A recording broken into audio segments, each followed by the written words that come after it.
Hello, world, and good afternoon. Namaste, Nissan Bulavinaka from Sydney, Australia. I am Sashi Singh, and welcome to Sashi Singh's Talking Point on this first Sunday in March. In episode 11 of Sashi Singh's Talking Point program today, we will shortly be joined by Ms. Shamima Ali, the coordinator of the Fiji Women's Crisis Centre. Shamima has been known not to mince her words, and she can give as good as she gets. Some have described her as the Iron Lady of Fiji for outspokenness on all matters of importance in the Fiji scenario.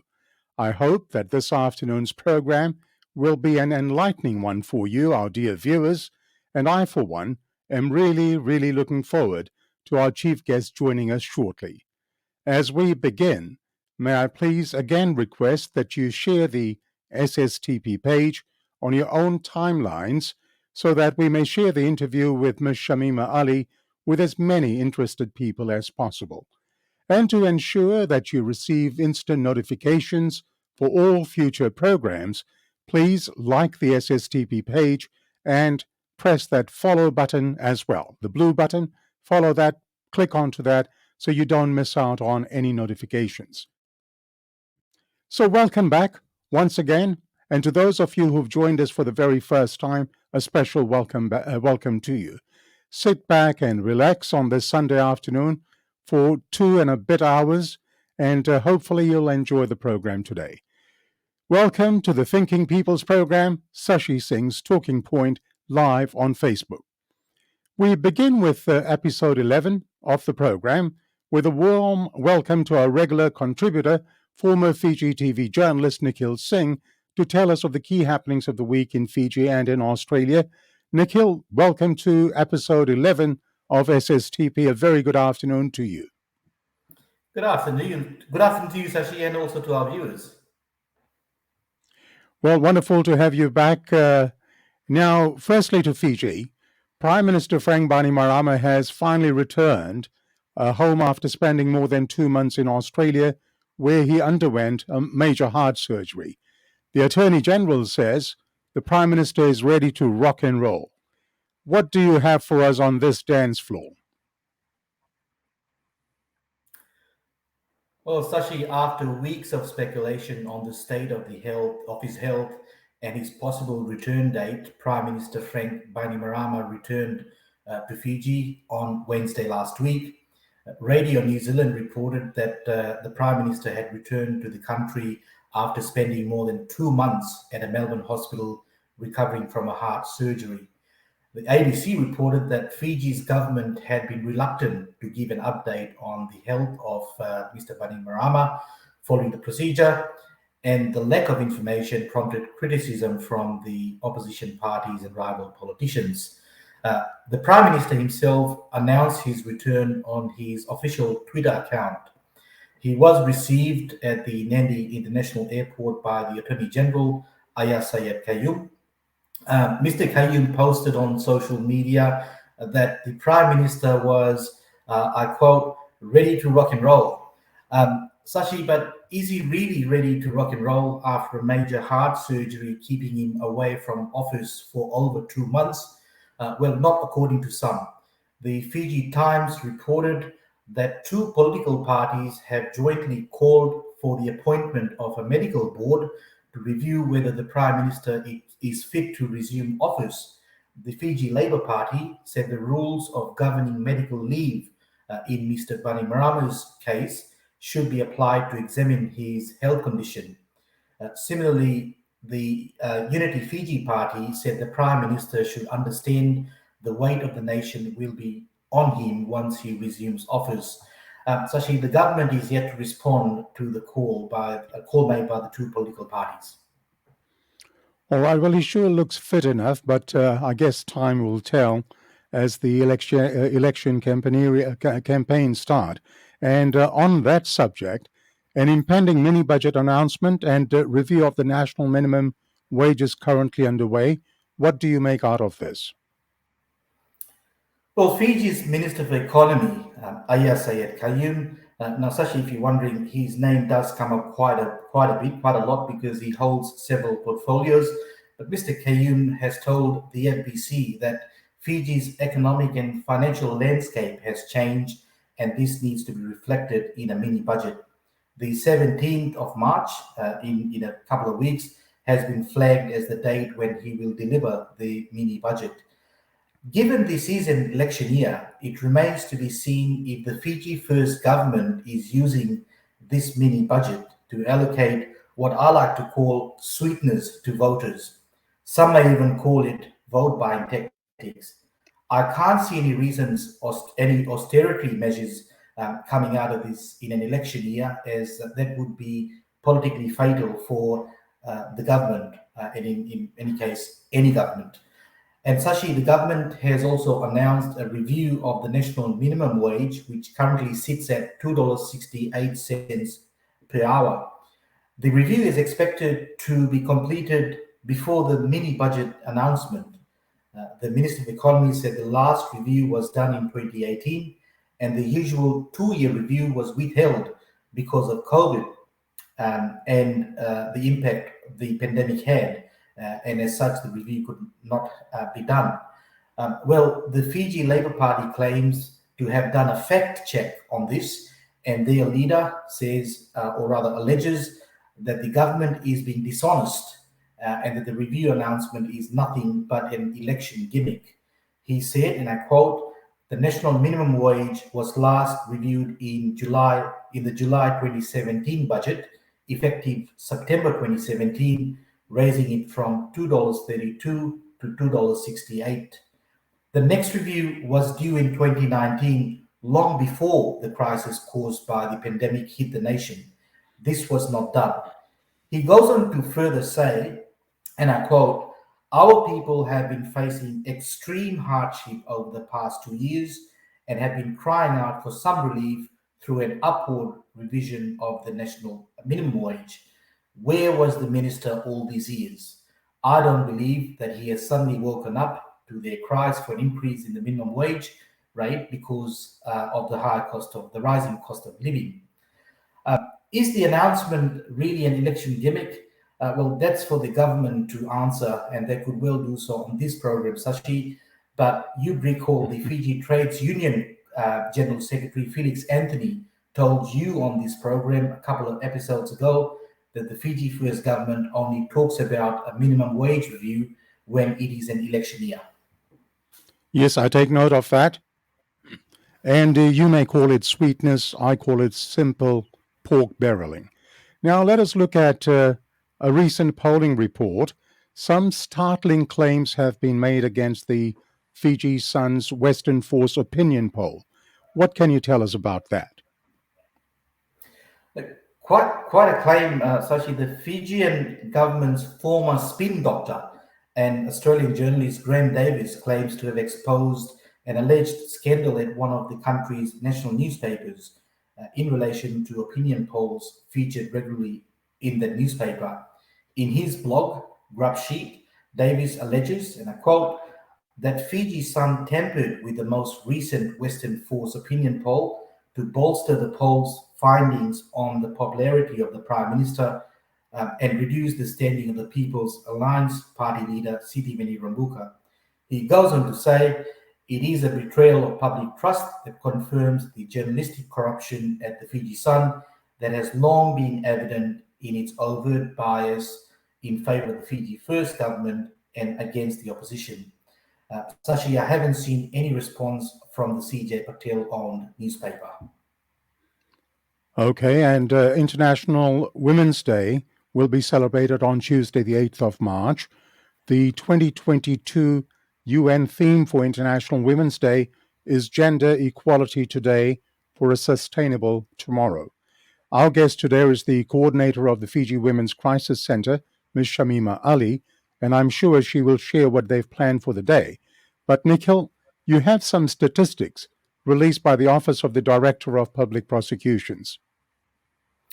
Yes, actually, I picked this to report today because there is a movement which the Fiji Women's Crisis Center does observe. Thursdays in Black, it is a movement urging women and men to join and stand up against a culture that enables rape and sexual violence to take place.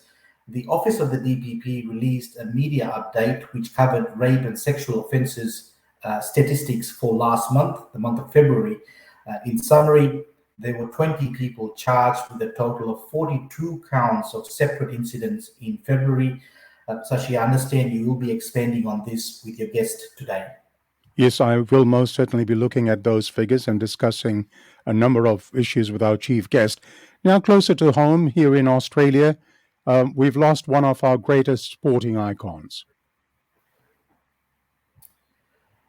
Yes, Sashi, the world woke up to the shocking news of the demise of Australian cricket legend and arguably the greatest leg spinner of all time, Shane Warne, yesterday. Media reports suggest he died of a suspected heart attack in Thailand, where he was on a vacation with a group of friends. Thousands of tributes have been pouring in since the news broke, including messages from other cricket legends like Sachin Tendulkar, Ravi Sastry, Sir Vivian Richards, Brian Lara, Virat Kohli, to name a few, and of course from his Australian teammates and other Australian cricketers. I think the current Australian Test captain, Pat Cummins, summed it up best in saying, quote, "Warney was an all-time great, a once-in-a-century type of cricketer." The federal and Victorian governments have made the offer of a state funeral. Preparations are now being made to repatriate his body back to Australia, Sashi. Yes, indeed, a great, great loss to the world of sports all around. And finally, Nikhil, a really feel-good story to end your contribution today. This story was, it just warmed my heart. Sashi, a truly amazing story demonstrating the Fijian spirit in flood-ravaged northern New South Wales town of Lismore. Lismore has probably been the worst flood-affected town due to the recent deluge up in that area. A group of 45 Fijian abattoir workers in Lismore, who are here under the Pacific Labour Scheme, simply rolled up their sleeves and got into action helping the community. They rescued some 60 residents from a nursing home, carrying them to safety as the flood threatened the home. They were seen rescuing pets and animals. But as the flood receded, it wasn't over for the work that the group was doing. They were out helping residents clean up. They were seen on the streets singing songs and hymns to lift the spirit, to lift the community spirit, much to the delight of those affected residents of Lismore. Their efforts have made national news. Their videos have gone viral on social media. There have even been calls to grant these workers permanent residency, as one national radio host, Brendan Jones, also known as Jonesy from WSFM, put it, "We need people like them in this country." Sashi, they have made every Fijian proud. Well, Nikhil, you've heard of the Flying Fijians and our 40-odd helpers. Let's call them the Smiling Fijians. They've raised the spirit of every Fijian here in Australia and worldwide. The television coverage of them singing hymns in unison just warmed the cockles of everyone's heart. And what a sterling effort from them, and hats off to them. Nikhil, thank you very much for your contribution this afternoon. Some of your friends, John Dimuri and also Isaac Rounds from Kuartha Street in Lautoka, they wish you well. And there's a whole lot of other comments that you can read later as well. We look forward to seeing you next week. Nikhil, have a safe and blessed week. Thank you, Sashi, and I thank those viewers. I also look forward to the next segment. I've had the pleasure of interviewing Shamima Ali, a formidable woman, a great activist, so I will enjoy the next segment. Thank you. Thank you, Nikhil. See you later now. Bye-bye. You are watching Sashi Singh's Talking Point on Facebook Live. We ask the questions that Fijians all over the world want answers to. Fijians want to know. Now it is time to meet our chief guest. Ms. Shamima Ali is the coordinator of the Fiji Women's Crisis Centre and has been for the last 36 years. She's also the chairperson of the Pacific Women's Network Against Violence Against Women and a founding member of the Fiji Women's Rights Movement. Shamima also served as a Human Rights Commissioner in Fiji from 2004 to 2006. A feminist activist, Shamima is in her element, working with women and community groups in Fiji and across the Pacific to raise awareness about gender inequality, violence against women, and human rights. Much of her work has been developing and conducting training with police and other service providers in Fiji as well as the Pacific.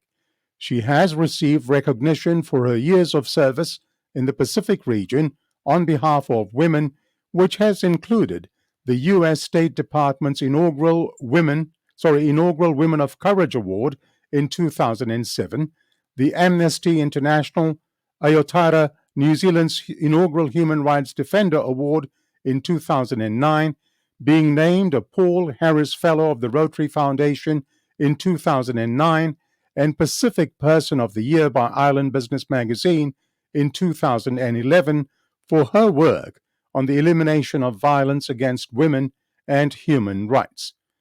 Named one of 100 influential persons of the last century in Fiji for advancement of women's rights in the publication called 20th Century Fiji, People Who Shaped This Nation by editors Stuart Firth and Daryl Todd. It is now my pleasure to welcome our chief guest this afternoon, Ms. Shamima Ali. Good afternoon, Shamima. Nisam Bulavinaka, and welcome to Sashi Singh's Talking Point. Thank you so much, Sashi, and Nisambula Vinaka to you, to all the listeners. And and great to be here. I must say you are looking absolutely well. So nice to have you along on this Sunday afternoon. Thank you for sacrificing your time. No sacrifice at all, Sashi. All right, wonderful. Now, let me begin this afternoon's program by asking you to describe your early childhood. What sort of childhood did you have, Shamima? Well, nobody knows about me, and they always are asking me, where did you come from? Because often people like me talking too much and things like that. They often come from renowned families that are known. Well, my family comes from my father's side is from Nawaka in Nandi, cane farm belt out there. Went to Andrews Government School, and then also. Mom, maternal side is from Lomevi Tingau. My maternal grandmother is indigenous Fijian, was. Okay. And yes, so and also Neirai is where the Khan family comes from. So, that's where I take my identity from both cultures. Wonderful. And the family background you've described, how would you describe your childhood? Wonderful. It was like, very few people have that privilege of being able to grow up in both cultures, so you staying in Nawaka in Nandi, going to school there, then Christmas holidays, you're off to Neirai. A lot of my childhood preschool was also in Neirai at my grandfather's place and so on. So, learning from both cultures. I speak the two languages, Hindi and Fijian, and of course English. But, so I think we miss out a lot. And I'm so glad we just learned. We were not taught. We just learned hearing people from one culture to the other and moving along there.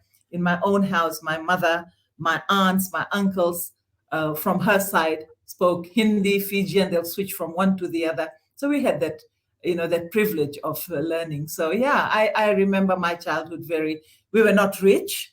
We were working class people, but, the happiness and everything was there. And, we had our own tragedies, but one of my biggest regret is that has gone out of Fiji now. And it's good to see young people are rediscovering that. But I think every child in Fiji should have that sort of childhood. Well said, because there's nothing better than growing up in a multicultural, in a multi-ethnic environment. I, for one, grew up my formative years in Waiavi Lautoka, where I grew up with my part European brothers, Fijian brothers and sisters, and I went to a school which was multiracial, multicultural, and that sets you up for life. That's a good, grand grounding in life. Now, Shamima, if I may ask you, who was it that was an early influence in your life? Definitely my grandmother, my paternal grandmother. I grew up with her and an uncle in Nawaka, and my parents were in Suva at that time. So, she shaped a lot of grounding, and, this Muslim side of my family, and learning, about, how to be a good Muslim. And, and one of the things that was really inculcated in me was integrity, iman, what we call iman, Yes. Integrity. And that's how I have lived my life. And then, of course, my grandmother, then my mother herself, hardworking woman, survivor of domestic violence, very hardworking, that hard work thing, and being fearless for her children, for her, the people that were around her. I think that also, and my aunts, my mom's sisters, that some of them are 83 now, in their 80s and, late 80s, and they're still surviving, and they're still as strong as ever. So, the way they worked, that integrity of hard work and bringing up children, and just keeping families together, which people might not say about me, keeping families together. But those things matter. Now, what is your earliest memory that you can recall? Actually, I've been thinking about that, Sashi, but I really can't.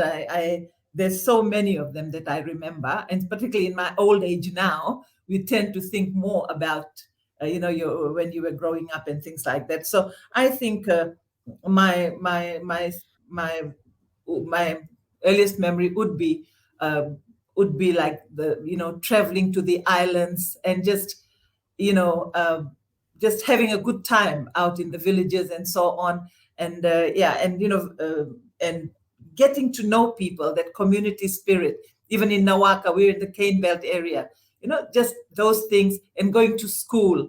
And I think one of the things that I realized, I always took up leadership positions in school. I just positioned myself in that way, and it was for fighting for other people, fighting for justice. I wouldn't let anything go past and things like that. So I think those are the kind of things that I remember. Wonderful. Let me tell our viewers, a number of you start sending questions right from the get-go. Exercise patience.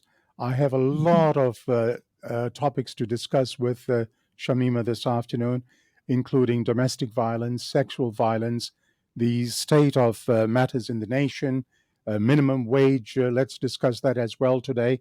So, viewers, I beg you to just exercise a bit of restraint, go through with us as we explore topic after topic with Shamima. And towards the end, if you feel I haven't covered something, shoot through a question. If we have time, we'll cover that. Shamima Ali is a name synonymous with the Fiji Women's Crisis Center and the Fiji Women's Rights Movement.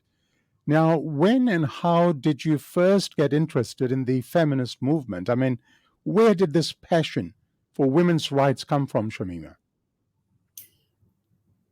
I believe that every woman is born a feminist, the things that we do. And I think that whole idea of fairness, I always resisted, even in my own family. Like, why aren't the boys doing the dishes? Why am I learning to cook at 9 years old, in an open fire? Why isn't my brother doing that also? So those questions kept being asked. And I kept asking those questions and questioning people. I got some good beatings because of that too, because I was asking too many questions around that and being a bit rebellious. So I think that's when it all started. And then I remember once when I was at university, and an aunt of mine got pregnant out of wedlock, and she got pregnant, and she had a regular boyfriend that we all knew about. When she went to court, he was denying paternity. And when she had to go to court, none of my relatives would stand up for her to go to court. And that was my first experience in court. I went up there, did not know how to behave in court, but I fought for her. I said, yes, I saw they were going, and things like that. So, I think it's that's the awakening of women when you start seeing the inequalities, the discrimination, and so on. And then I went to, I accompanied like a dutiful third world wife. I left my teaching job. I resigned. I left my teaching job and accompanied my first husband while he went to do his PhD in England, Sussex. And that was the end of the marriage. And that was the beginning of my becoming a fully blown feminist. I started visiting all the feminist groups, and I started traveling a bit, visiting rape crisis centers. I made friends and so on. And and then I had a letter from a friend of mine who knew about my passion about this thing, injustices to women. She was in Fiji. She was a Presbyterian priest. I had taught her children at Suva Grammar. And she said to me, I've got the place for you. You come here and I'm taking you to the crisis center. And I arrived back in the country nearly 5 years later, 1985 May. I arrived in Suva, and the next day she dragged me to a collective meeting of the Fiji Women's Crisis Center that had been established in 1984, August of 1984. So that was it for me, and I never have looked back. So that is when you formally joined the Fiji Women's Crisis Center for the first time. Yes, I was working for FM 96 at that time. I had just gotten a job at FM 96, so I joined it as a volunteer with no money at the crisis center, and how a feminist movement organization is built. We've got a lot of experience in that. Yeah, that was it. Well, Shamima, let me share this with our viewers. I have some very fond memories of working with you at FM 96 Communications Fiji Limited. You were my senior then. And as I said, I have some very fond memories of those times. You will not talk about. Yes, some things are unspoken. Yes. Now, you have been the coordinator of the Fiji Women's Crisis Center for the past 36 years. As the coordinator, what does your role entail? What do you need to do as a coordinator? I'm supposed to manage the whole, all the activities. We have different activities, counseling, community awareness, and all. At that time, when I first started, it was just community awareness and counseling. And so at that time, you did everything. You did the counseling, you managed, you tried to get the funding. So my other thing is facilitating funding, getting the funding for the center, and so on. So yeah, that's what I do. And now, of course, it's bigger. Advocacy and lobbying is another part of the job, together with my staff. And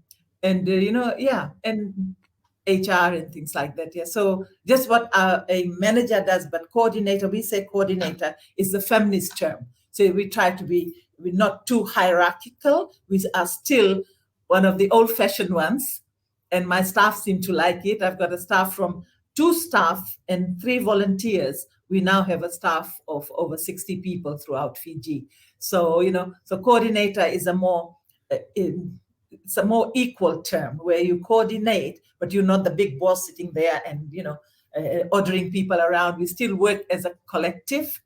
And we still have a management collective. Our trustees, our board of trustees joins that, and that's how we make decisions and things like that. Yeah. So I guess, and then of course, I just want to say to people, because a lot of people say to me, "Why are you so political?" And even the AG has said to me, "Why don't you just stick to the women?" I'm going to come to that as a separate topic. You're going to come to that. Okay.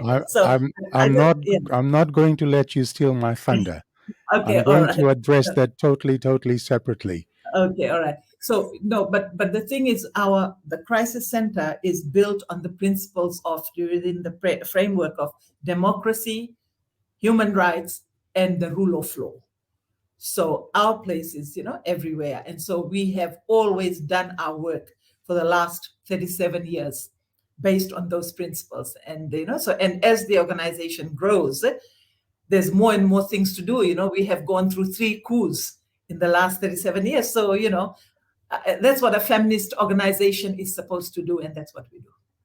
Wonderful. I love the way you've described no hierarchy, no sort of that one-upmanship, and the use of the term coordinator just sort of gels in so nicely.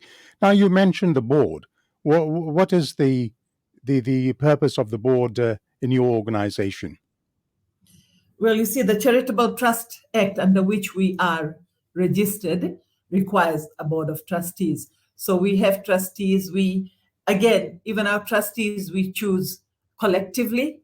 we present names and so on. And we've had over the years the likes of Irene Jana Ryan, Bessie Ali, Lady Monroe, John Epteds, the late Queenie Mbavandra, Suliana Siwatimbao, all the Bernadette Rounds, Ruth Letty, all these people who have gone through being a board of trustees. And so their job is actually at policy level and so on. But what we have done is, instead of having the patriarchal way of working, a very rigid hierarchy, we have brought them in.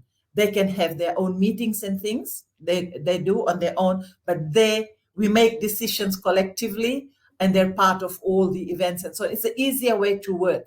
So the workers do the work because they know the work, and the trustees, they have their role to play, and they play that role. But they also, at the crisis center, they also become part of the action that is going on. Now, yep.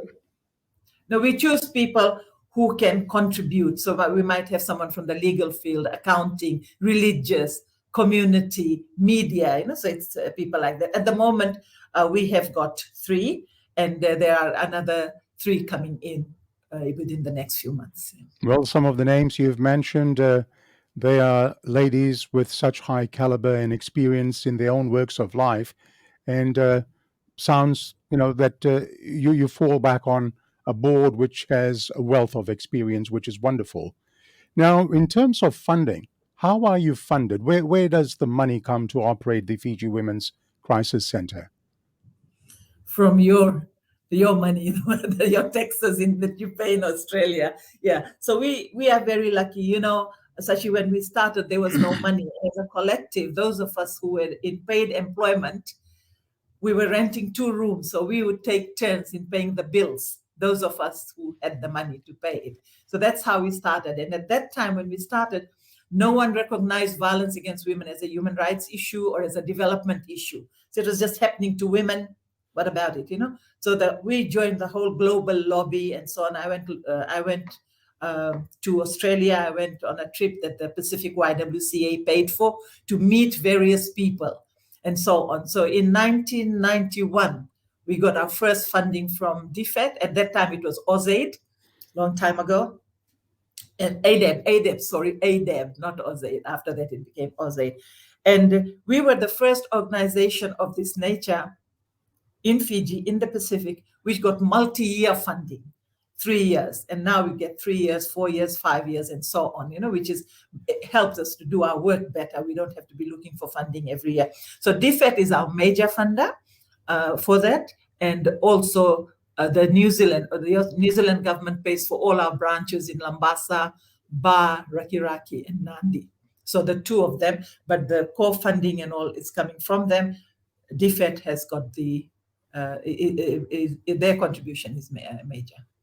And well, then, let me tell you. Sorry, you go ahead. We get other fundings. A lot of people want to give us money to do different projects, but we concentrate on what we have. There are also some well-wishers, people who have bequeathed things to us after their death, feminist women. We also have, well-wishers around the place who contribute, people from New Zealand and Australia. So we have that kind of funding also. And then, UN, we do little projects with the UN. So we get funding with UN Women particularly. So we also get funding to do that, or we partner with them. Well, let me tell you, as an Australian taxpayer, I'm happy to contribute to the funding of the Fiji Women's Crisis Center. You've mentioned UN aid, you've mentioned New Zealand aid from New Zealand. Do you receive any government aid or grant from the Fiji government? No, right from the beginning, we used to get a little bit, and just once, I think, but now we don't receive anything from them. I don't think they have any to give, but it's also, now we run the toll-free line. We contracted to run it. They put out a tender 5 years ago, and we applied. We were encouraged to apply for it, so we did. So we are running the toll-free line for them, and that's about $200,000 a year. Okay, and I believe that's for 5 years. Yeah, it's like already, no, this year is the 5th year. Actually, on the 8th of March will be 5 years of us working with government in this manner. All right. You are watching Sashi Singh's Talking Point, and our chief guest this afternoon is Ms. Shamima Ali, the coordinator of the Fiji Women's Crisis Center. If you have joined us for the first time today, please like and follow the page so that you may receive instant notifications for all posts and interviews on SSTP. Let me now move our discussion to some very serious matters that need to be discussed in an open and transparent manner. Firstly, Shamima, let us examine the issue of domestic violence. You have been in the forefront of women's issues for just over 3 decades now. Firstly, what is your definition of domestic violence? No, yeah, thank you for that. I just want to say that whatever I'm talking about, violence, domestic violence, and so on, it's inclusive of the LGBT community as well as the people with disabilities. I mean, we have been dealing with them right from the beginning. So domestic violence for us is any form of violence, abuse that occurs in a domestic situation, and particularly between two people who are in a sexual relationship. So, this includes a lot of physical abuse, and, Fiji has got one of the highest rates in the world, 64% of women. The last survey that we did, 2011, showed that. We're ready for the next one now. Physical, emotional, verbal abuse, psychological abuse, a lot of that also happens. It's included in there. There is also sexual violence, marital rape, and so on. And then and also within that is the coercive control, the control that a spouse or a partner has over the other one. And I'm going to talk about women because most of the abused are women and most of the perpetrators are men. And that's a global, it's not made up from Fiji, but it's a global phenomenon. So that's how we... If I may just ask you to pause there for a moment, please, Shamima. I will be discussing the LGBTQIA community as well. I'll be taking you through a number of scenarios, but if I could just ask you to pause for a moment.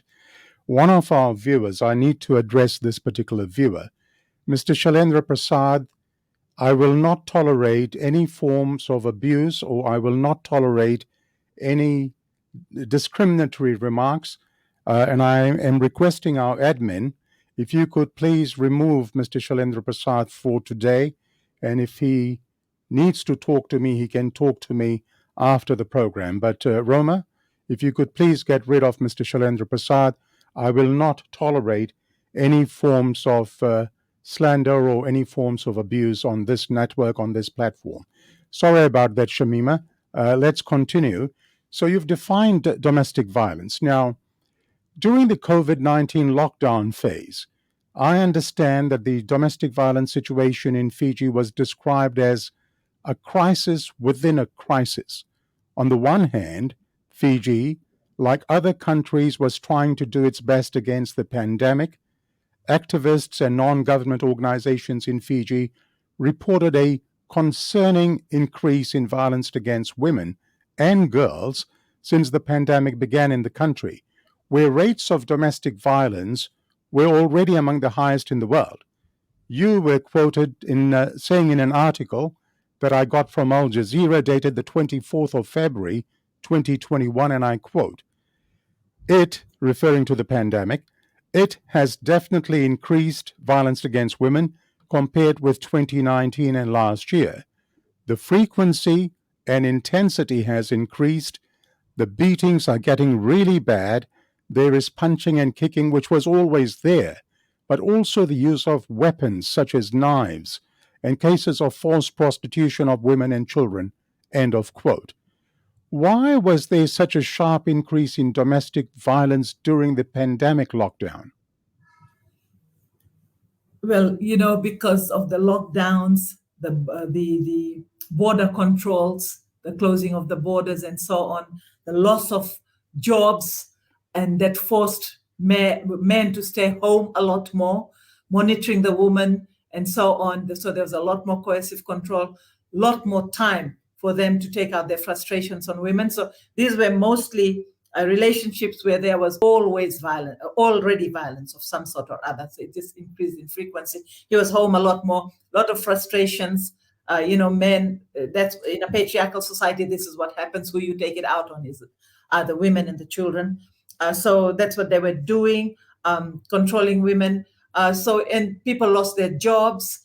So there was a frustration around that, because traditionally men are seen as the breadwinners, and all of a sudden, and the women went around their job, whatever they needed to do to put food on the table. And if that was not forthcoming, that was another trigger for men to do that. So, that whole, most of the time men are out of the house. They go away, at least if she was getting beaten up at night or in the weekends or something like that, which is not acceptable at all. Now he was there constantly, so more time to do that, more marital rape. We saw an increase in marital rape during this time also, because he was home all the time. He could not go out because of the lockdowns and so on, and because of the fear of getting COVID. So I think those were some of the reasons that we could see why it was happening. Were you surprised by the sudden rise in the domestic violence figures during the pandemic lockdown? Not at all. Not at all. Because that's what we expected. And when you understand all the dynamics, and we've done this work for over 30 years, you just get ready. As soon as a natural disaster happens, or is coming or looming, we all get ready for that also, because that's also, shows an increase. So we were not surprised. Those of us who work in this area, we were not surprised. Now, let me share a small statistic with you. Fiji, home to just 0.1% of the world's population, has some of the highest rates of violence against women and girls globally. On average, 30% of women worldwide experienced some form of physical or sexual violence, mostly by an intimate partner, before the pandemic. This is according to the United Nations report. However, as you've mentioned, the figure was twice as high in Fiji, where some 64% of women said they had been target of some form of abuse. When you hear of such high figures, 64% for example, what thoughts go through your mind, Shamima? What do you think? Well, first of all, when you start looking at these figures, it is, one is horrified that this is happening to women. But not surprising given the patriarchal nature of our societies. And so, where there is patriarchy, you are bound to have this. And then, we are also very culture bound, religion, all these things play a part. And we were colonized, also by countries that are very patriarchal also. So, actually, I'd just like to clarify something, that when we talk about the world, this is where in the world where the standard WHO methodology is used for the national surveys on intimate partner violence. And Fiji is one of them. We ran the survey with our Bureau of Stats in 2011. And Vanuatu, Kiribati, Solomon Islands, we're about in the same category, of high rates of violence. So, the Pacific is an island nation, patriarchy, religion, all these things matter a lot. So it exacerbates the situation. And we're still fighting, we're still struggling against that. Now, you mentioned our Pacific Island neighbors. Even there, the percentage numbers are quite high. 60, I think, from memory, Solomon's is 64%, Vanuatu and Kiribati sitting just on 60% or so. So it doesn't just happen in Fiji, it sort of happens in the Pacific region as well. Yeah, definitely, yeah. Okay, well, let us address some home truths in relation to domestic violence. It has often been said, and you've touched on it this afternoon once or twice, you've just mentioned that the incidence of family violence or domestic violence is very high in Fiji because of the patriarchal society that is prevalent in Fiji. If I could, for the benefit of our viewers, define what patriarchal means, it is relating to or denoting a system of society or government controlled by men, where men are in control. Now, let me ask you, Shamima, you've mentioned patriarchal society once or twice already this afternoon. I was going to ask you, is this a myth, or is there really some sense of truth in this? And from what you've said, there must be a hell of a lot of truth in the assumption of Fiji being pervaded or having a patriarchal society. No, it is the truth. I mean, Yes. it is the truth there, and patriarchy is well and alive in Fiji, and we see it everywhere. And the further away we go from Suva, even in the outskirts of Suva, and as you go more and more, it becomes really, really alive. And a lot of work has been done, but it is very much there. Male-dominated societies, the structures, and so on, where women is seen as lesser than men. What we say, there's a very uneven playing field, and the whole idea is to level the playing fields. And I mean, we look at the number of men in parliament. We look at women in leadership positions. Fiji is doing a lot better than other countries, but still it's not good enough. So, and then when you see it, we also measure it with the rates of violence against women. Where there are violence against women and girls is high, wherever it is high, we find that's where patriarchy is really entrenched. That is a sign of that. So so it's very much alive. It's very difficult to break down that barrier, but that is the barrier that we have to. People talk about smash patriarchy and so on, these other hashtags and so on, but we don't, we say those things and we know it is there, but how we break it up is very, very difficult to do. Even for the first time in a government paper, the National Action Plan for the Prevention of Violence Against Women, which is really unique, and it was initiated under the leadership of the former Minister for Women, Meriseni Rakwita.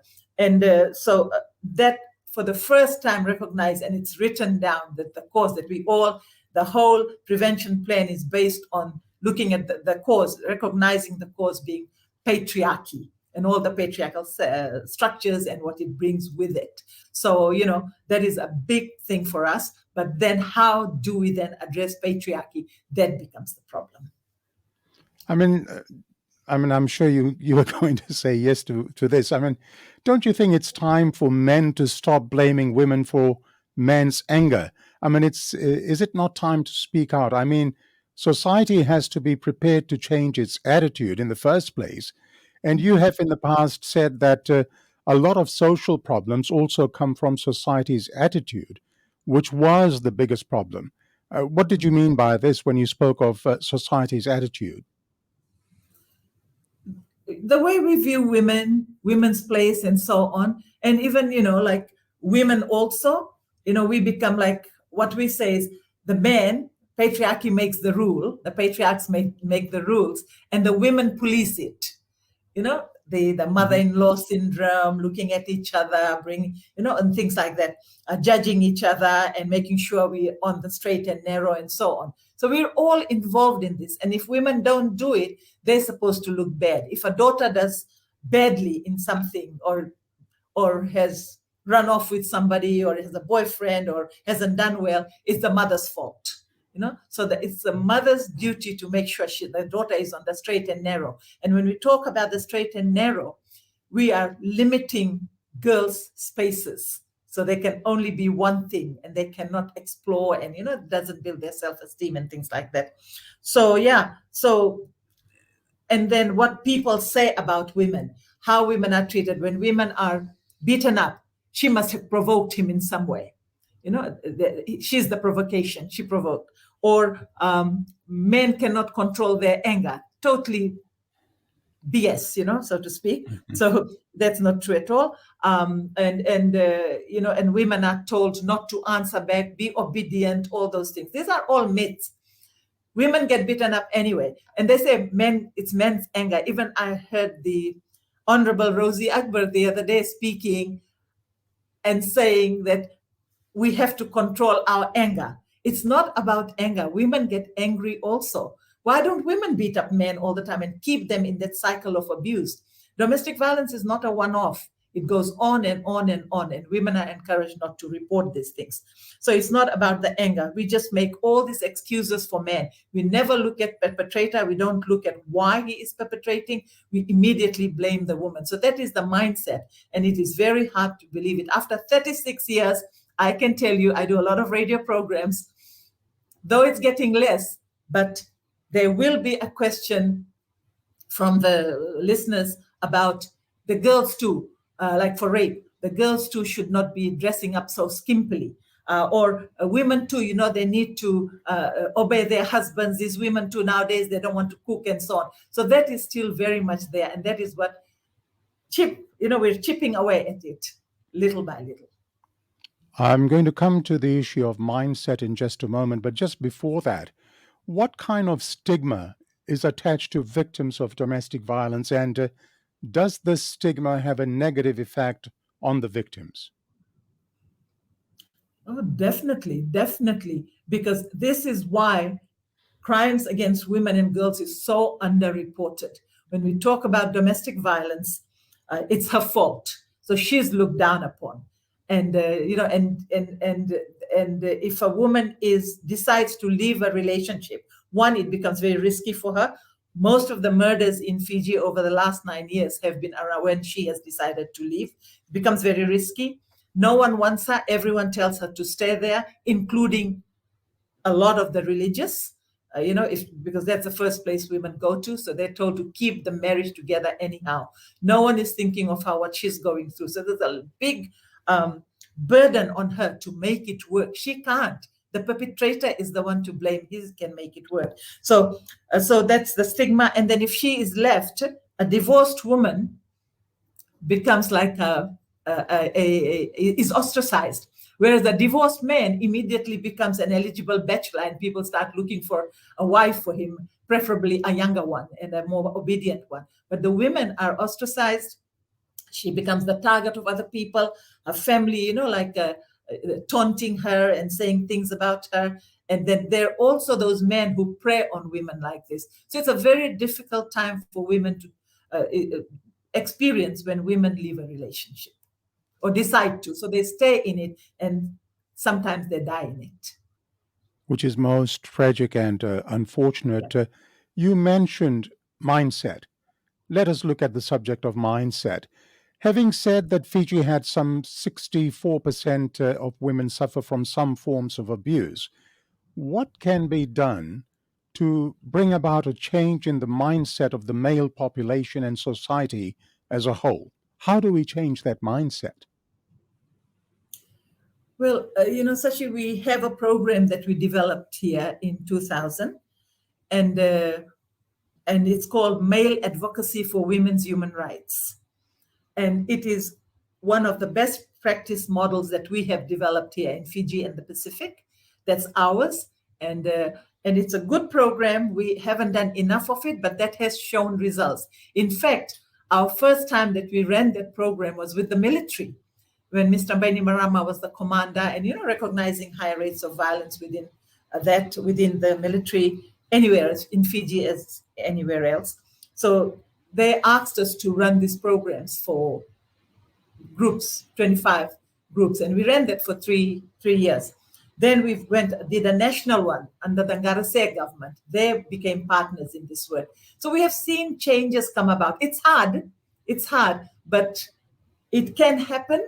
And these men are then to influence other men's behavior and things like that. So it's a really good program, and it's still very much alive. It's gone all over the Pacific and into Papua New Guinea and everywhere else. Even we did some work around this with the Australian Federal Police who work in the region and so on. So it's a good program, but we need to do a lot more of it. The change is possible, but because it is so entrenched, it will not happen.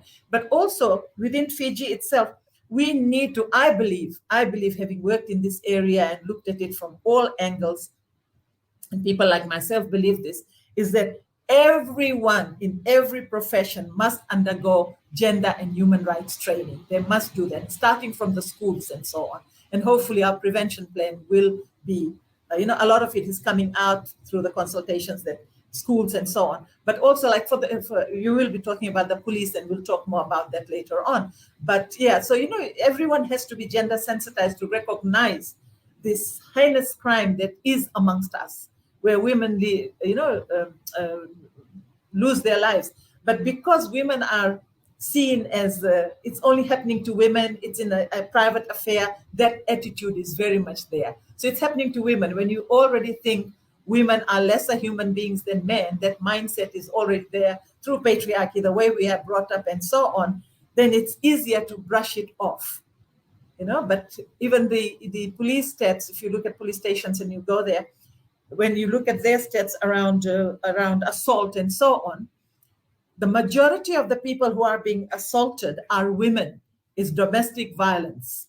It's not two men brawling and things like that. It's where the man who's supposed to look after her, take care of her, and so on, is the one who is perpetrating all this violence against her. Now, Shamima, still staying with that mindset theme, do you think that this change of mindset that we are discussing now, that the seeds of this change should be planted right from the beginning of our school system? I mean, would that be of assistance, you think? I mean, I applaud the fact that you've carried out training sessions, for example, with the military, with the RSA government, and what have you. But this change of mindset, can we start with a generation where we inculcate this with our very, very young children, and then hopefully, fingers crossed, move forward?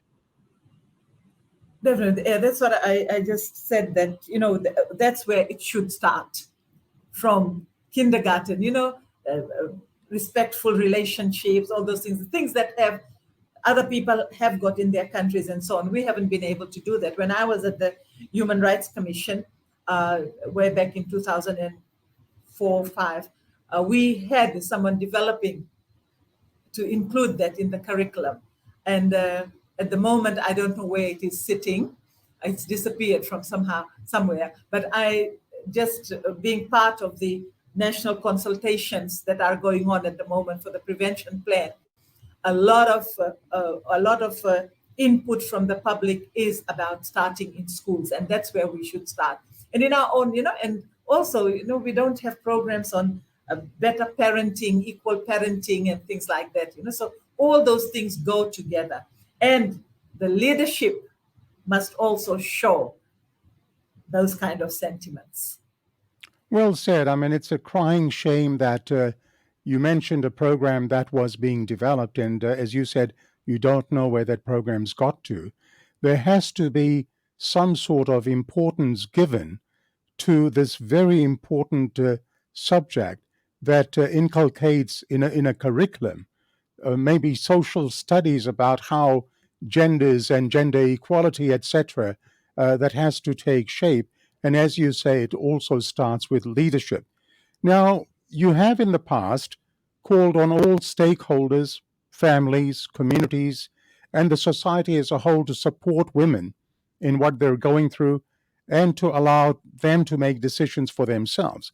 Now, if I may ask you, who are the stakeholders and what role do they have to play in this area of concern?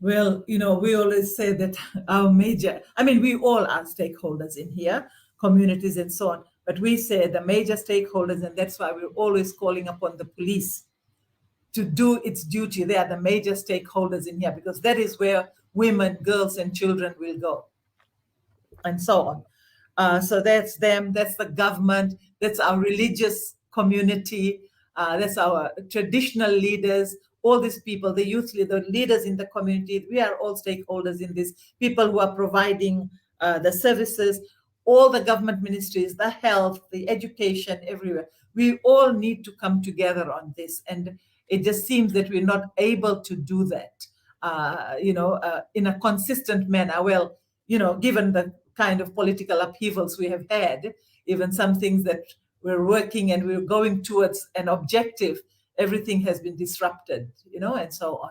But so these are the stakeholders that we would look to. We work with traditional leaders, we work with the police. Well, we used to work with the police, and so on. And government had a good program a few years ago whereby we had an MP's dialogue on violence against women, so 2 days away somewhere and talk about it. Unfortunately, a lot of the ministers didn't turn up, government ministers didn't turn up, but a lot of the backbenchers, the opposition, they did turn up. So that was a good thing that we had started, but after 2, it stopped. Because that's where the policies are made. That is where it's brought to the attention of everyone and so on, and the policymakers, the legislators. And then also our judiciary, that is so important. The lawyers, the legal fraternity, they are so important in this work also. I will be discussing the police, the courts, as well as we go along. Have a drink of water if you need to. You are watching Sashi Singh's Talking Point, the Thinking People's program. We ask the questions that Fijians want answers to. As I say, Fijians deserve to know. Our chief guest this afternoon is Ms. Shamima Ali, the coordinator of the Fiji Women's Crisis Center. Please share the link on your own timeline so that you may include your family and friends in this broadcast. And a full recording of this program can also be viewed later on Facebook or on YouTube as well. Now, let me just say at this juncture that if you are a victim of domestic violence and if you need assistance, please do not suffer in silence. You need to speak out. Now, to people in Fiji who are listening to this broadcast, the domestic violence helpline phone number is 1560. I repeat the number. It's 1560. It's a 24 hours helpline, and that number is 1560 Dua Lima Ono Seva. One more time, Dua Lima Ono Seva. And in Australia, you can phone 1-800-RESPECT. 1-800-RESPECT, which is 1-800-737-732. I repeat, 1-800-737-732. Or, as I say to a lot of my clients, male and female, who are victims of family violence, in Australia, we've changed the terminology to call it family violence instead of domestic violence. As I say to my clients in Australia, if you face family violence and you're in immediate danger, don't muck around. Just pick up the phone and dial 000. Call the police, because here in Australia, the police are very, very responsive to family violence calls. And we continue with Ms. Shamima Ali. And I guess this would be a very good time to discuss the role of the police. Now, you've stated that the police, they're one of the main stakeholders in this fight to curb domestic violence, as they have such a big role to play. Now, I'm a bit intrigued. You said that you were working closely with the police. Correct me if I'm wrong. Do you have any interaction with the police now in terms of this grave problem of domestic violence? Yes. Thanks for that question. I just wanted to, before I go on to the police, I just wanted to say something about family violence and violence against women, intimate partner violence. We believe as feminists, once you say family violence, it takes away the seriousness of the violence committed against women and girls, but people prefer it because it takes away, again, that's a feminist view and my view, takes away from the fact that it's women mostly. Family violence can be anyone within the family. Domestic violence is the same, but that's the name we give it here in Fiji. But for us, we say intimate partner violence, and we insist on also violence against women and girls, and really situating it, so bringing the attention there. And while children are included, the crisis center, we deal with domestic violence, rape, child rape, sexual harassment.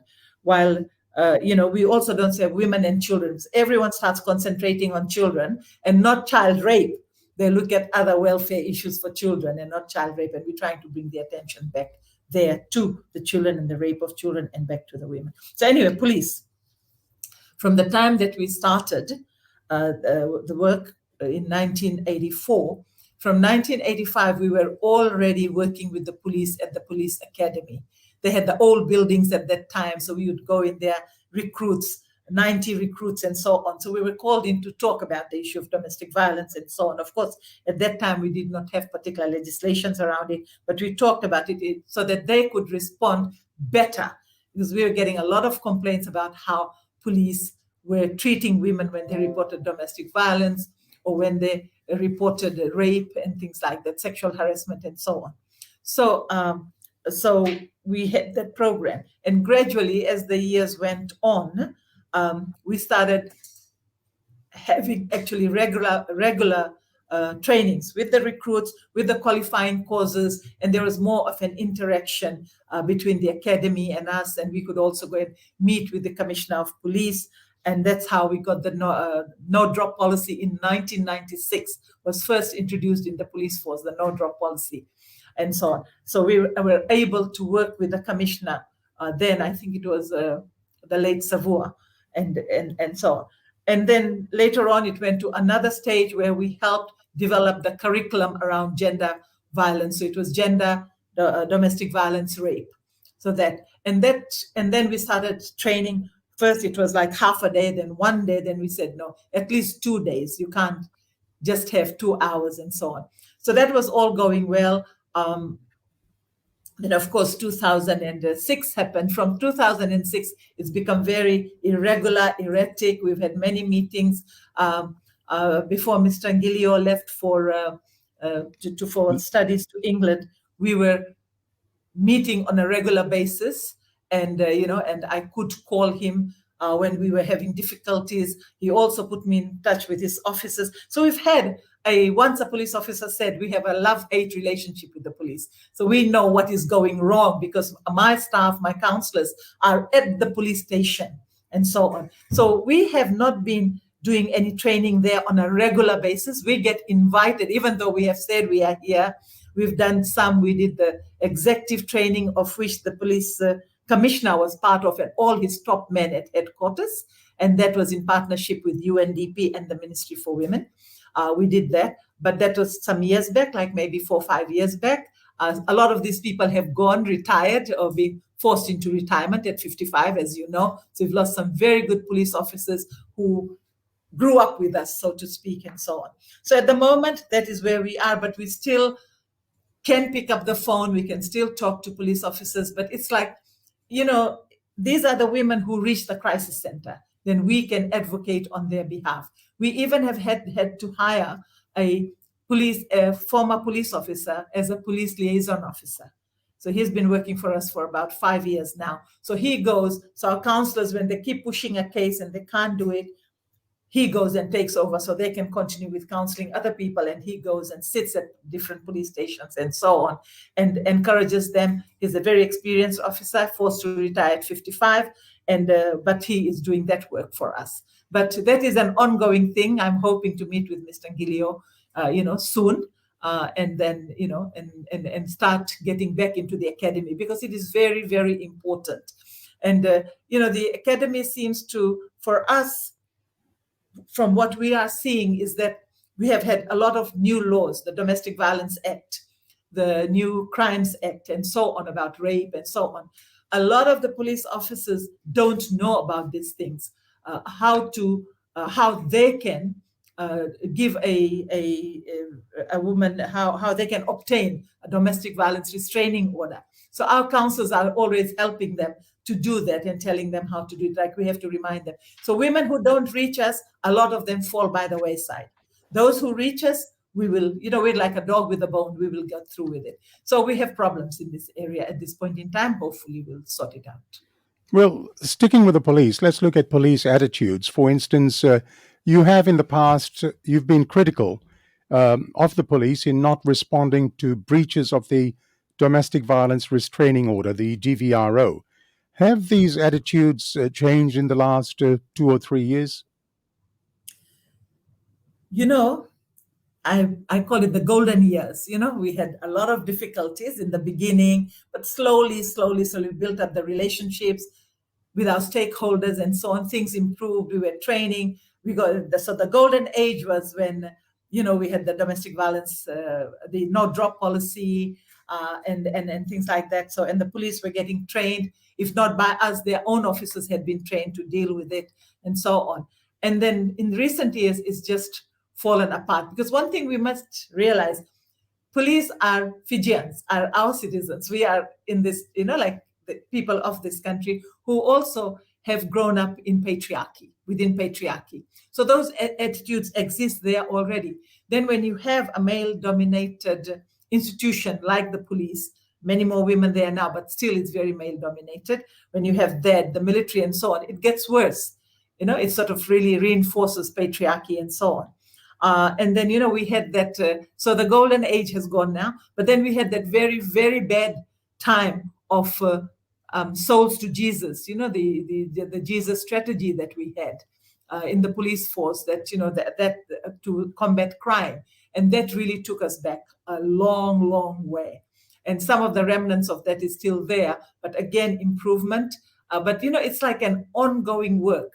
And what we are saying is that if everyone came together and we did have regular trainings as part of their curriculum and not as an outside thing, like just a sort of extracurricular activity or issue, then we can go a long way. And it stays there for recruits, for all the refresher courses, for all the qualifying courses and so on, and at executive level as we had started.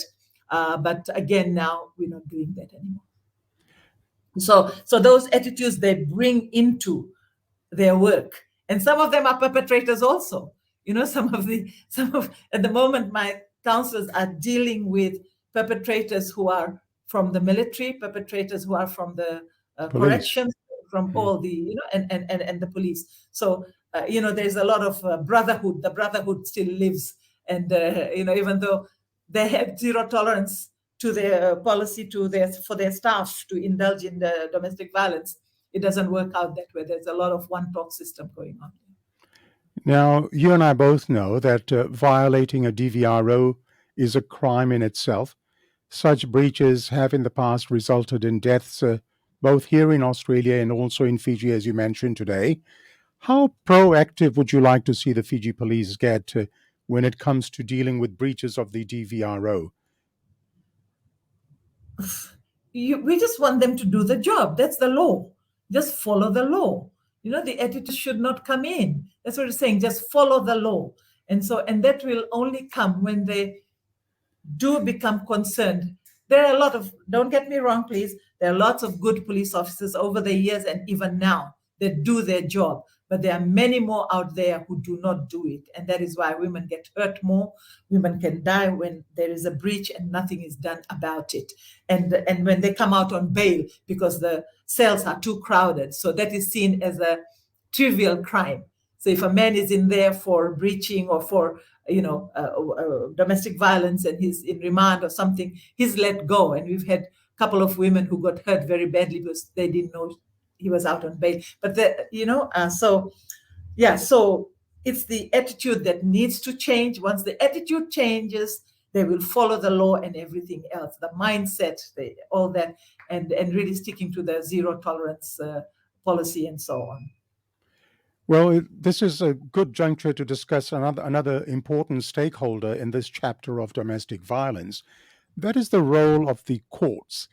What role do you think the courts should play in domestic violence matters, and what is the current attitude of the court to such cases? There's been a vast improvement from the time that we started, Sashi. We have seen that. One of the things that we saw in the early years when we had an organization called the Regional Rights and Resource Team that used to work on gender and human rights and so on, and they used to work with people that we could not reach, the judiciary, and they used to do regular training with the judges and magistrates and so on. So again, golden age, where attitudes change. It was very difficult. It was not easy. It was difficult. But it's again the attitudes that need to change. Again, patriarchal. Most of our judges and magistrates have been males. There have been women nowadays also. We've got many more women now. And we all go in with the same kind of genderization process and so on, within patriarchy. So unless we go through a training and awareness, gender sensitizing, and recognizing violence against women as the gendered crime it is not two men brawling or two women brawling, strangers brawling on the streets or at the nightclub or punching each other, neighbors punching each other up. It is a gendered crime, and it happens in our own home. So that recognition, it's and following the law, knowing the law and following the law, that is very, very important.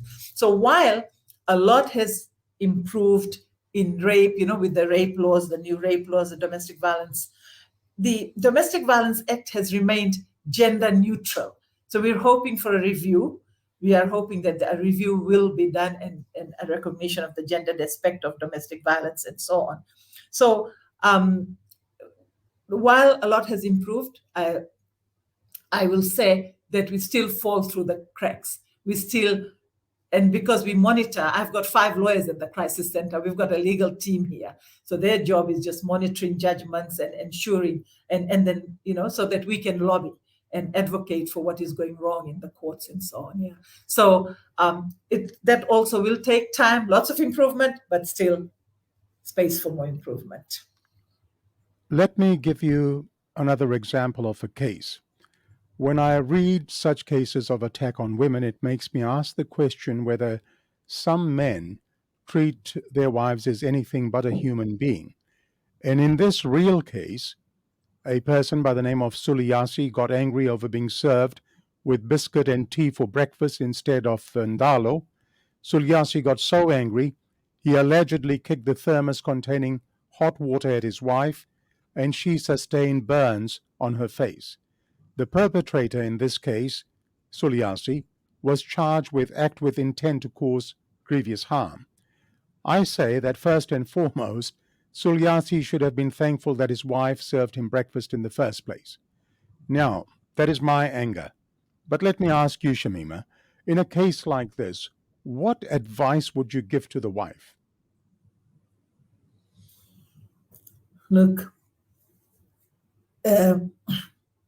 I would ask her to seek help, really seek help from us. And that 1560 line is toll-free from any outlet. Whatever kind of phone you have, it's toll-free. So there's no excuse I didn't have recharge and things like that. But women don't report. That is the problem. I would say come and report. At least you don't want to go to the police. If you seek counseling, at least, you have someone believing you, not judging you, not blaming you for the violence, but someone who knows about these things, takes you through it all and gives you options of what you can do.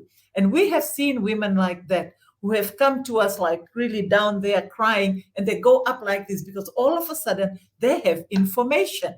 They have information about the law. If they go to the police, what will happen? They have people who will support her and advocate for her if she chooses to.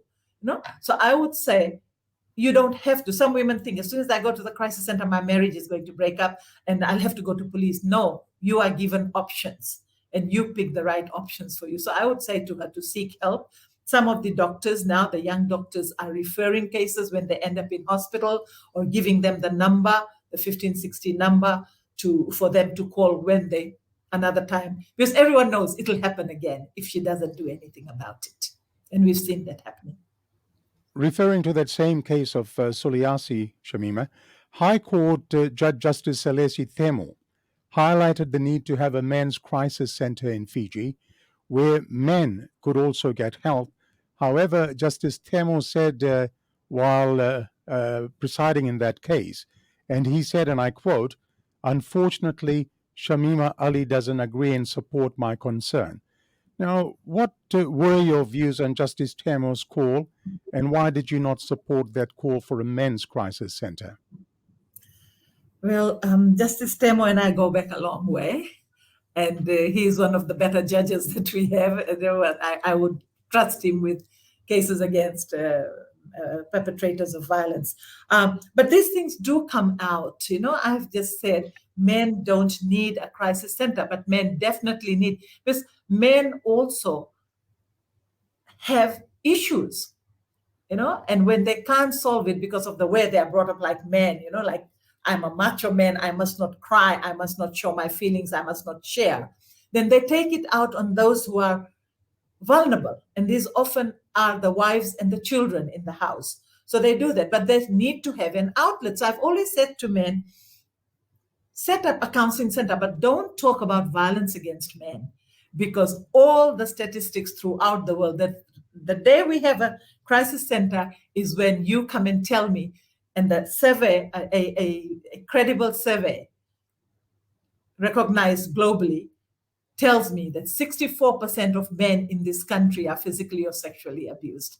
You give me that statistics, then I will say, okay, you can have your crisis center, but they can have a counseling center. I have said to men who said, what about us? Said, look, start it. The women, we started ours because we recognize the need for it. You start it. You need any help, support, we will help you. We won't give you any money because you are already moneyed, but we can help you in counseling skills and things like that, And so even during COVID, Sashi, the toll-free line that we ran for government, we were getting a small percentage of men.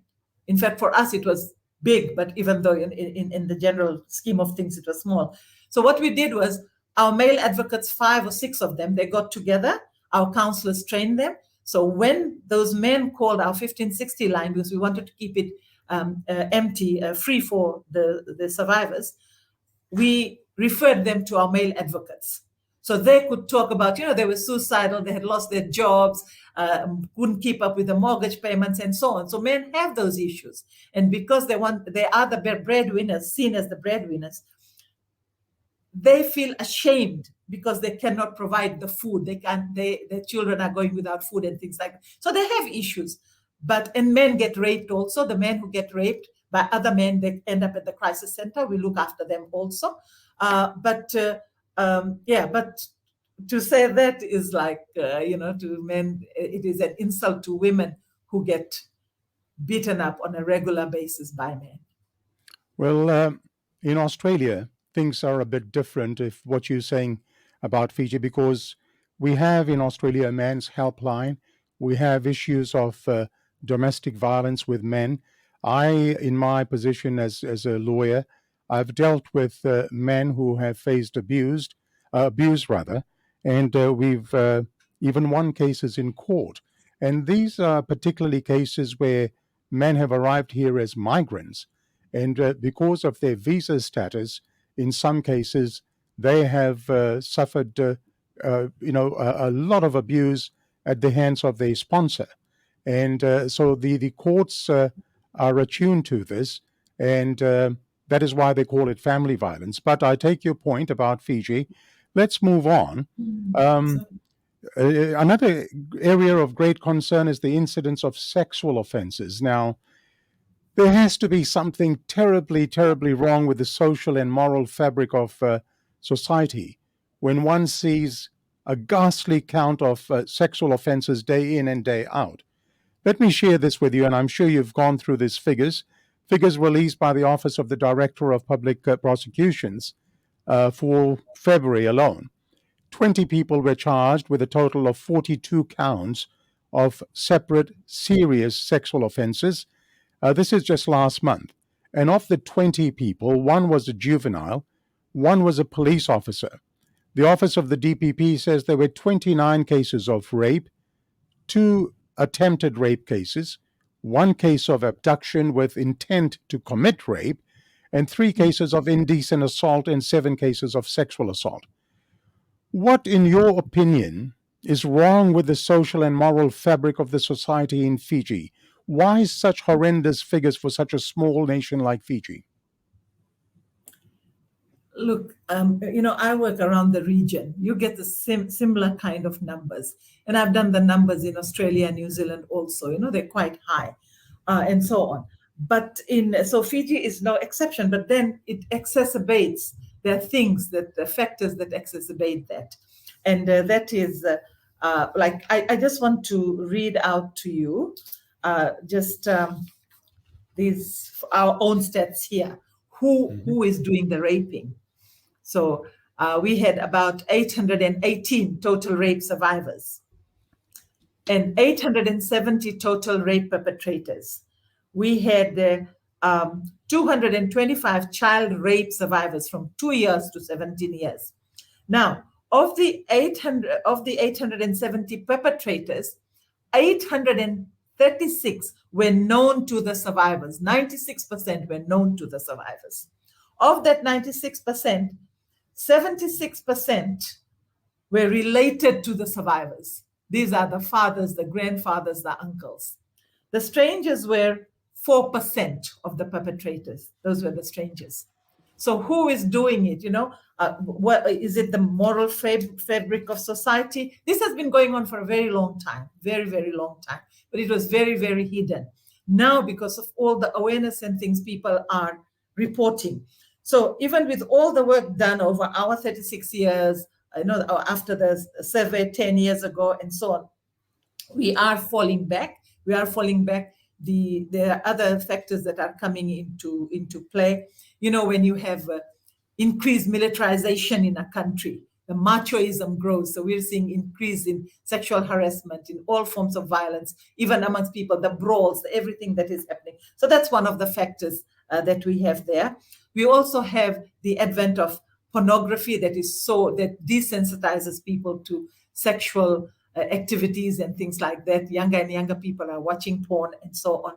So I think all those things put together, and I also believe the way our leaders behave, the aggression and so on, the way women are put down, the way women are treated in parliament about their clothes, about their this, that, and the other, that also is sending out messages to men that women are nothing. So this is what I'm saying. We may take a few steps up, then we are pushed back again. So there's not one factor or and things like that, but it's about everything else. Disenfranchisement, when people feel disenfranchised from everything political, and things like that, from the political developments in the country, when they lose their jobs, all those things, all these things increase if you look at it, the disasters and so on.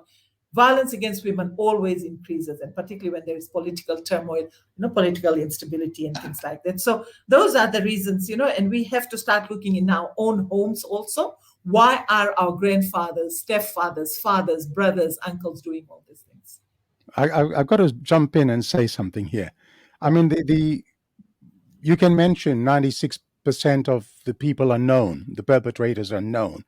But my question is, when you look at sexual assault type cases, including rape, incest, and sex with minors, I mean, why? The question is, I don't buy that unemployment makes somebody go and do this. I mean, certain parts of society must be absolutely bloody sick. Why? I mean, come on, sex with minors. Why would these type of crimes take place in the first place? Have you come across any factual studies or anything like that? No, Sashi, I just want to say it's not unemployment that causes it. Men take it out on people when they are frustrated. This is one of the things that not all men, there are many men who would never take it out like that. It's like, because he's supposed to be the one employed, and so it's not unemployment that causes it. The cause of all this is patriarchy, and all the others are contributing factors, the situation, how we look at sex. Even things like at the moment, we have the rugby player, Nasila Sila. I don't know if you've heard about him. He was convicted and sent to jail for 8 years and then ends up playing rugby for the Wharton's team. Is that a reward or a and sentence? He played last week. There was this huge outcry. Even the Minister for Women, cried foul, said that should not happen. And this is nobody listened to the minister. Yeah, nobody listened to any of us. And then he played again yesterday in the Nawaka Sevens. So when you have that attitude, what message is it sending out to people? And remember, rape also has a huge, huge stigma attached to it. And the conspiracy of silence within families, people know they can get away with it. And there are patriarchs who have gotten away with it from intergenerational, from their own daughter's daughter. And so we have cases like that, So this has all been going on. And because we excuse them, we keep excusing them. And, so they get away with it. So there's a whole lot of things that are going on But the root cause is patriarchy, the power relations. Women don't speak out because of the stigma attached to it, and how she is shamed because she got raped, and this whole emphasis on virginity and things like that. Young women will never report because the parents will not want them to report. A lot of pressure from families also not to report. So so the whole lot of things, and these are not sick people. If you really look in Fiji, we've seen about of many of the rape cases. I think we did a 10-year survey that only 2% were referred for psychiatric examination of rapists. They were real ordinary everyday people, So, and then we also have to ask the question: if we say that the excuses that are made, women tempt men, the myths and everything that go with it, or when a little child is raped, the first question they ask is, they don't say, why did the grandfather do that? They say, where was the mother? Where was the grandmother? What is their fault? The person I trust most is my father to be with my child.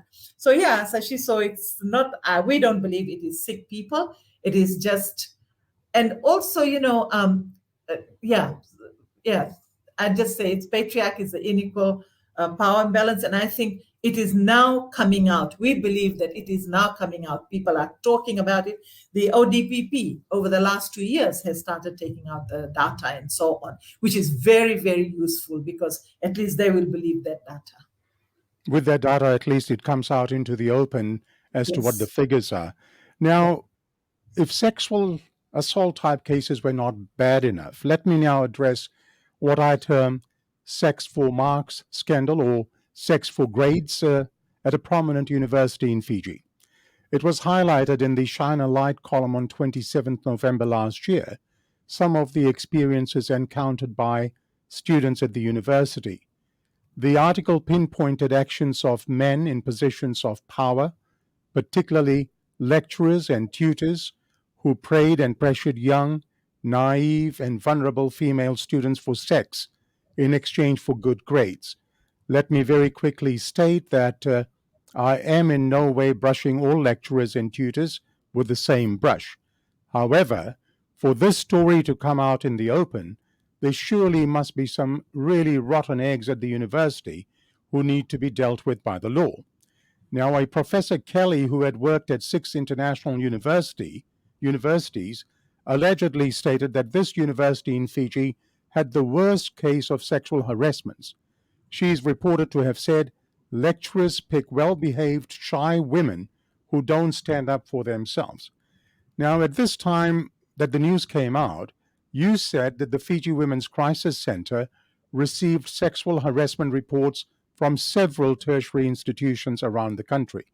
How prevalent is the sex for grades in Fiji universities, Shamima? I think this has been an ongoing phenomenon. It's throughout the world, but in Fiji, I know that all my time at the crisis center, we have had them, but not in excess of sexual harassment in other workplaces. And, particularly in garment factories and in places where women are not so well educated and so on.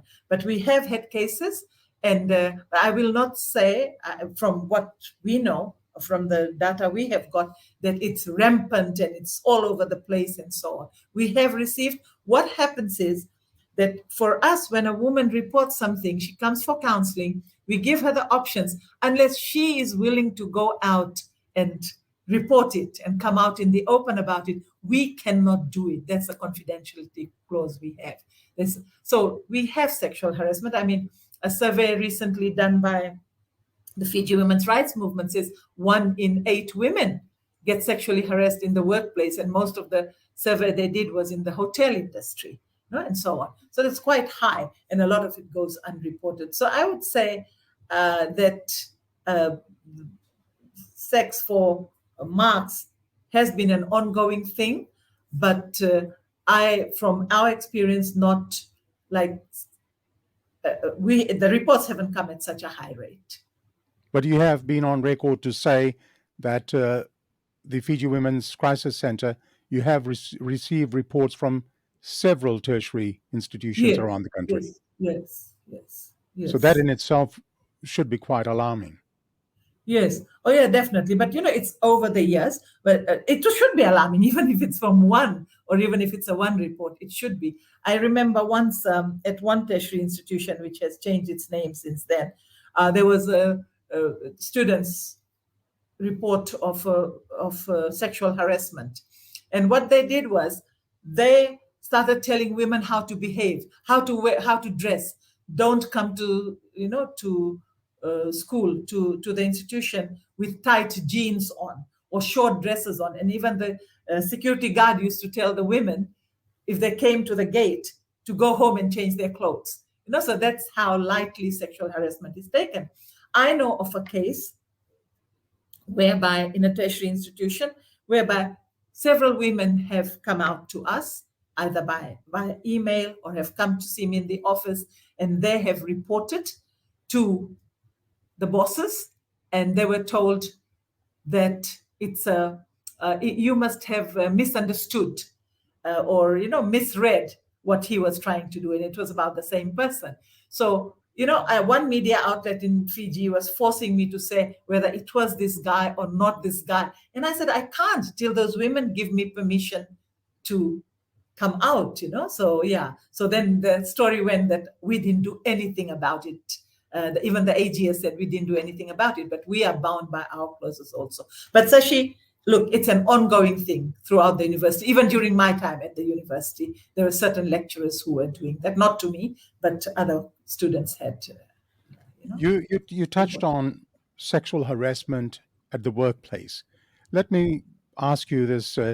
Since you know about it in that Fiji scenario, that workplace sexual demands and sexual harassment takes place, has the FWCC, your organization, got complaints regarding this sort of exploitation? Yes. And Definitely. Is it quite prevalent? Very prevalent. See, a lot of it, Sashi, they do come for counseling, what they can do. Women have resigned from their workplaces because they could not take it. Their husbands might find out.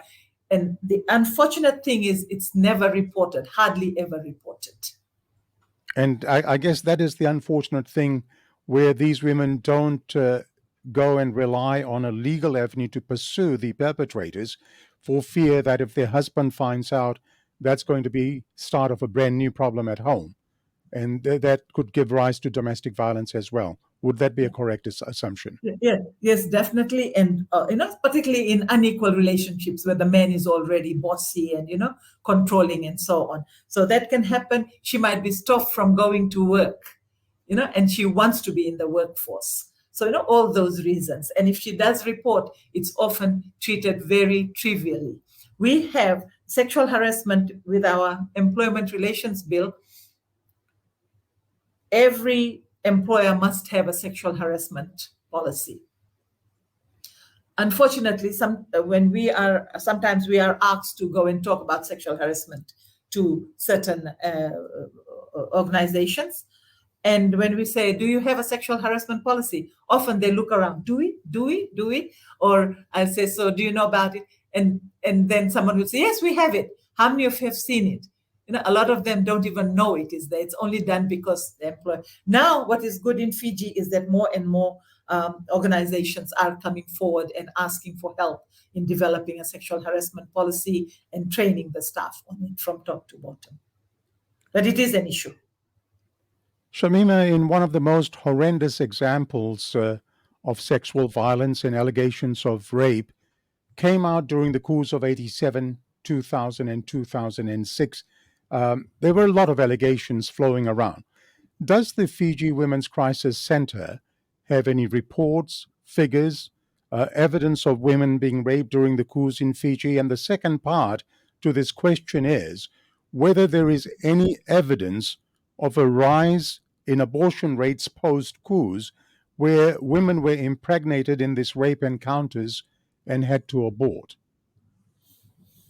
No, we do know that during the 87 coups, we had attended to people, 2000, we had attended to people.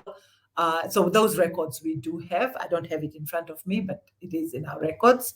But of the abortions, we don't have any data on that. Okay, so if we I think, Sashi, also these abortions would not have taken place in a safe environment if they did. Because in Fiji, backdoor abortions, where some women lose their lives and things like that, it's quite common. Okay, leaving abortion out of it. So you are confirming that out of the coups of 87 and perhaps 2000 and 2006, I'm not putting words in your mouth, that there are confirmed cases as a result of these coups. There were acts of sexual violence and rapes that happened in Fiji, and these have been referred to your crisis center. I would definitely say 2000. 2000, definitely. 1987, definitely. But in 2000, we were better organized and we were able to go out into the communities and hear the stories there. So that was confirmed. And we dealt with a couple of them whereby they needed to be hospitalized and things like that. But for 2006, we don't have any. For 2006. And did your crisis center also receive, as a result of those coups, say in 2000, or even the 87 coup, of women being sexually violated and some even losing their lives? Sexually violated, yes, and some of them in front of their families, male members of the family. We did have that, particularly after 2000, but not about losing their lives. We dealt with some people who were suicidal and things like that. I remember dealing with a woman who was 70 years old, and she had been raped and she could not face her family. She was very suicidal, and we dealt with her. She was, home invasion at that time. All hell had broken loose in certain areas. That's why it happened. Sexual harassment. We do know after 2000 that when we visited certain areas that were hard hit, meaning taken over and so on, and they showed us how as the night approached, the women and children were all spend the night in the bushes, so that when people did come into the houses, they were out of there, and things like that. Sexual harassment of daughters-in-law and so on. So they went through a lot of shame and things like that. And our group went in to do counseling, as did other groups also. All right. You're watching Sashi Singh's Talking Point on Facebook Live. Our chief guest this afternoon is Ms. Shamima Ali, the chief coordinator of the Fiji Women's Crisis Center. Shamima, I would now like to change the subject to a discussion on social issues in Fiji. These are major areas of concern. Firstly, the Asian Development Bank has said that Fiji's poverty rate has been rising even before the impact of the COVID-19 pandemic. And the most recent Household Income and Expenditure Survey found Fiji's cost of basic needs poverty rate had reached 29.9% in 2019-2020. The ADB report says that at current rates, Fiji is unlikely to meet its 2030 Sustainable Development Goals poverty reduction target, which requires having poverty in all its dimensions according to national definitions. Shamima, what is the impact of poverty on the women in Fiji, as it would seem that the greatest impact would be felt by the homemaker, the mother, the wife? What would be the impact? What reports are you getting? Well, one of the things that we are finding over the last few years, is that we're having to do a lot of humanitarian response. So that means something that we didn't do before. We only provided grocery, medication, in food, babies' needs, and so on to our survivors, those women who came to us and we knew their needs. Now we are having to do it for many, many more families, even families where there are men and women they're both still together because of the poverty that they have. So it has put constraints on what we can provide, but definitely, and the women are expected to, and because women are the ones who do the food, the everything, left to them to provide for the family in that way, that they're under a lot of pressure in doing that. And when they're not able to, if they don't have a partner that is understanding, a partner who is controlling, then the violence and so on also follows for them. And we're also having to find more and more housing for women who are, particularly women who are single mothers who don't have a partner in the house and so on. So so that's what we are seeing. We are seeing women who are very, very stressed because of the demands on what they should be able to provide and so on, and they just don't have anywhere to go. These women also, as usual, in normal times, women put their health on the back burner. And we are seeing a lot of sick women who are not able to, who do not seek medical treatment until it is too late and so on. So we've had to raise funds to be able to provide the medication, the surgeries and so on for these women. Now, while there have been no studies to yet determine the full scale of Fiji's post-COVID-19 domestic violence, the feedback from women's group, coupled with the trends seen overseas, indicate a grim situation fueled by the rise in unemployment and poverty that have accompanied the pandemic. Firstly, have you seen this trend in reality, where there's a rise in unemployment coupled with poverty factor in Fiji's population generally? Definitely, Sashi, we have seen that, So, and COVID also has been used as an excuse to reduce salaries. It's like, and many more people want a job. I know that some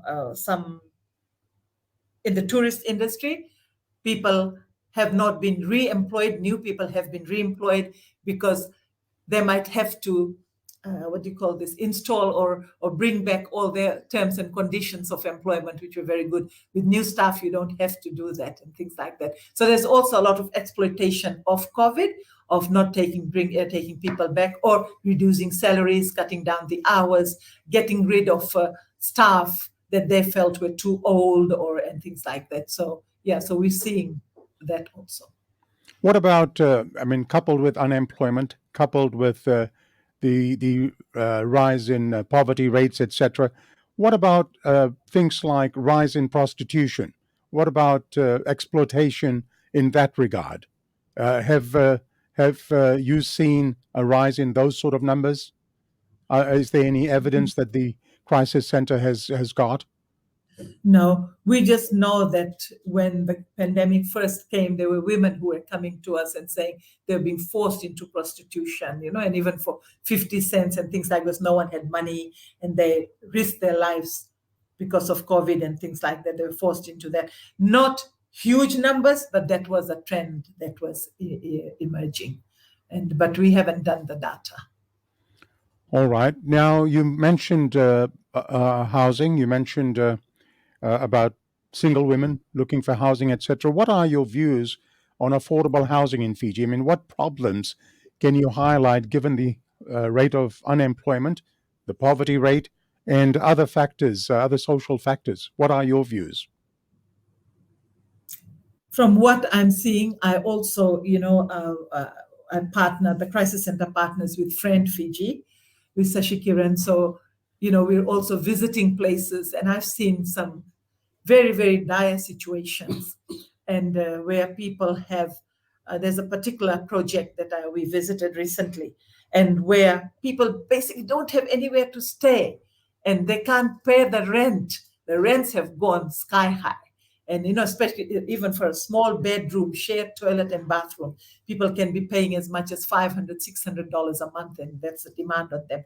And when they have lost their jobs, people have, leased land, and then they have these shacks. And it's really good to see the community itself helping, itself, but they need a lot of help. It's not the kind of place that families should be brought up. So people are just asking people for little shacks, a little space to be able to put some tins together and live there. I've seen that kind of poverty. And of course, to talk about food, 1 meal a day.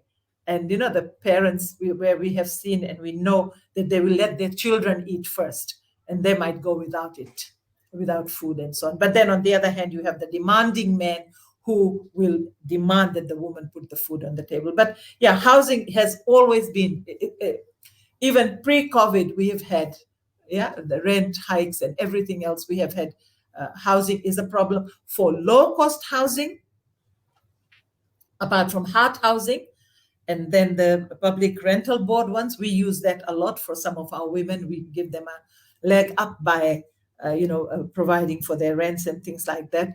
That is gradually becoming sort of more for those who can afford it, more for the rich rather than for the reason that it was there.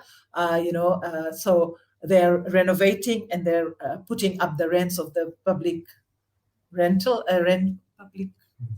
board and the housing and so on. So really, we do have a huge shortage of housing and so on in this country. And the poorer you are, the worse it is for you. And women are the poorest of the poor. They are much more, they don't own land and things like that. So they get the brunt of it. Let me turn our attention now to health services. The health services seems to be in a total disarray. There seems to be a total breakdown in delivering good health services, good health care to the people. What do you think has led to this sorry state of affairs in Fiji? It has been ongoing. And the last 15 years or so, we've seen a worsening of the situation that existed before and so on. Well, we hear that Aspen is going to provide open heart surgery now in Fiji. So, there's the latest news at the moment. We'll wait for that with bated breath. But, contrary to what we are being told, it is in dire straits. I can tell you that we have had to supply things like cannulas and things like that for hospitals, for nurses and so on. We've had to supply things for maternity units, beds and things like that. We do under the radar. And, when people call out to us, and particularly for the maternity units and so on, medication, we've had to pay for so much medication no longer available in government pharmacies and so on. I'll tell you the story of one woman who's a woman's leader, lives in a settlement around Nausori, and she's 40, just 40 now, young, 2 kids, husband, and doing things for her community and so on. She was sick for about 3-4 months. She kept going, her stomach kept enlarging, she kept going in and out of CWM. They kept giving her Panadol first, then they just said that we can't operate on you now, we don't have doctors, we don't have this. This woman was getting sicker and sicker, and luckily she knew me, and she said, I need help, this is happening and so on. So we immediately got her over, we raised funds, we talked amongst ourselves, the collective, and we decided to allocate funds. So we had to put her in Oceania and pay for her operation. She would have died. She had to have a hysterectomy and things like that, and she would have died. So that's one story. There's so many other people who are so sick and just don't have the medication. It is chaotic. I don't know when it will improve. With the minister, at this point in time, he's gallivanting all over Fiji and showing us these great health centers and so on. Well, I can tell you, health centers also, we have sent pregnancy kits to them, we send them PPEs, we send them cannulas, all those things also. I mean, you mentioned open heart surgery, which brings me to a question sent by an avid viewer, Mr. Nithya Nand. He asks, in light of the recent overseas medical trips of the PM and the AG, what do you have to say when you look at the state of health service in Fiji? Is it fair that the rich and powerful can avail themselves to overseas state-of-the-art treatment, while the poor and downtrodden locals cannot even access the basic treatment and medicines in Fiji? Part of it, I believe you've already answered, but that is Mr. Nithyanand's question. Not at all. if you're talking about leaving no Fijian behind, equal treatment for everyone. And I just think it is so unfair and it is so shameful, that our ministers, I'm really glad the Prime Minister is back. Hopefully he is well and he's, and gets better, more better and so on. But we cannot get away from the fact, is that available for the ordinary Fijian? That's taxpayers' money. Fiji Airways is used as people's private jets or something like that. You can hop on it and go everywhere and come back and things like that for medical treatment. Fayaz Koya has come back from that. Ayaz Said Khayoum has. Now the Prime Minister, is that available for us? For me, somebody else has also suggested, and I really support that, is we should stop. There should be a law stopping all ministers going overseas unless they're paying for their own, out of their own pockets and so on, that they all receive their treatment here. Then we'll see how quickly our health services will increase, will improve and so on. But it is very, very unfair. People are dying. They're getting amputated. They're dying of heart attacks. They're dying of ailments that can be, attended to immediately. I have a brother who just had a stroke on the 6th of January. And it was so hard just to get across to the doctors and so on. No one was telling him what was wrong, how it can be improved and so on. And then one day the electricity went off. There was all these power cuts that we have, power cuts, water cuts and everything else.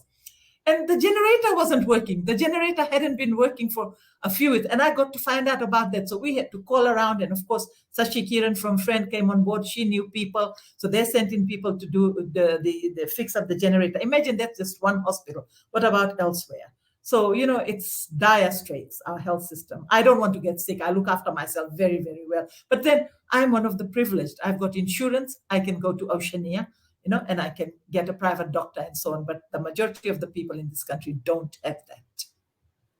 Well, I take the point you mentioned about MPs not being able to leave the country. I, for one, don't know, and I don't have the data whether the flights taken by those ministers were on taxpayers' expenses or private expenses. Maybe if you do have that information, you could share it, but I certainly don't. Do you have that information, whether it was taxpayer-funded trips? I'm not saying. Okay. All right. Now, let's leave that there for now. Let's look at infrastructure in Fiji, or rather, the breakdown in infrastructure. Some time back, and I'm sure you'll remember this, some time back there were some very bold statements made by certain politicians in Fiji that Fiji could be just as good or better than Australia, New Zealand, and even Singapore. However, if truth be told, the recurring power shutdowns, the disruptions to the water supply, and all the other associated problems, just how do people cope in Fiji? Yeah, that's a good one. I mean, we are worse than any third world country where we have come to now. Look, all the promises that were made, what we see are building bridges. We're seeing unnecessary developments, highways and things like that. It was not needed at all. In the meantime, everything, water supplies for 15 years, for goodness sake, and you keep blaming the last government. 15 years, you had 15 years to fix all these things up. And so the water supply, the power supply, every time we have rainfall, a main burst here, a main burst there. I live on Princess Road, one of the, again, places where the water supply, the power supply doesn't go off. We've been having water cuts over the last 3 weeks, 3 days at a time, 2 days at a time, and so on. And the same excuse over and over again. Look at the state of our roads. Look at the building of our roads. Heavy downfall. New roads are being washed away. New bridges are being washed away. So, the question is, why are we in this state? Why are we? We were supposed to, the cleanup campaign. This country we should have fixed everything. Everything should have been fixed, but we haven't fixed anything. In fact, this country, I believe, I'm nearly 70, So all these years, this is the worst it has ever been, It's the worst it has ever been. Shamima, what should be done, do you think, what should be done to bring infrastructure, important infrastructure like electricity and water, the basic necessities of life? What do you think should be done to bring these infrastructures to somewhat acceptable level? I think we should stop wasting money. We should bring in the experts. We should be looking at our experts in country. That's the other thing. We have lost all the skills and talents that we had in this country. One of the things that's really irking me is the state of the government houses. The places where people used to stay, which PWD used to fix, the roads they used to fix and things like that. We got rid of PWD. We've got rid of our expertise, our skills, our people, and we keep bringing new people in. And so we have to have some constancy. We have to have people, some sustainability in the kind of people we are employing, the kind of people who know, and we have to have the money. I know we are being given a lot of money by our donors and so on, development partners to Fiji. I really don't know where that money is going to. So we have to put our money to better use. I just think that one minister the minister for everything, holding so many portfolios, that must put a lot of pressure. One person doesn't know everything. We need to have the experts. We need to, make use of those people sitting on Fiji First side to be able to, concentrate on their own ministries and so on. So I think a whole lot of things that we can do, and really wasting money is one of them. And I think the donors should be holding people accountable as they do us. They hold us very, very accountable, and they need to do that. Now, practically all countries at some time, they go through natural disasters.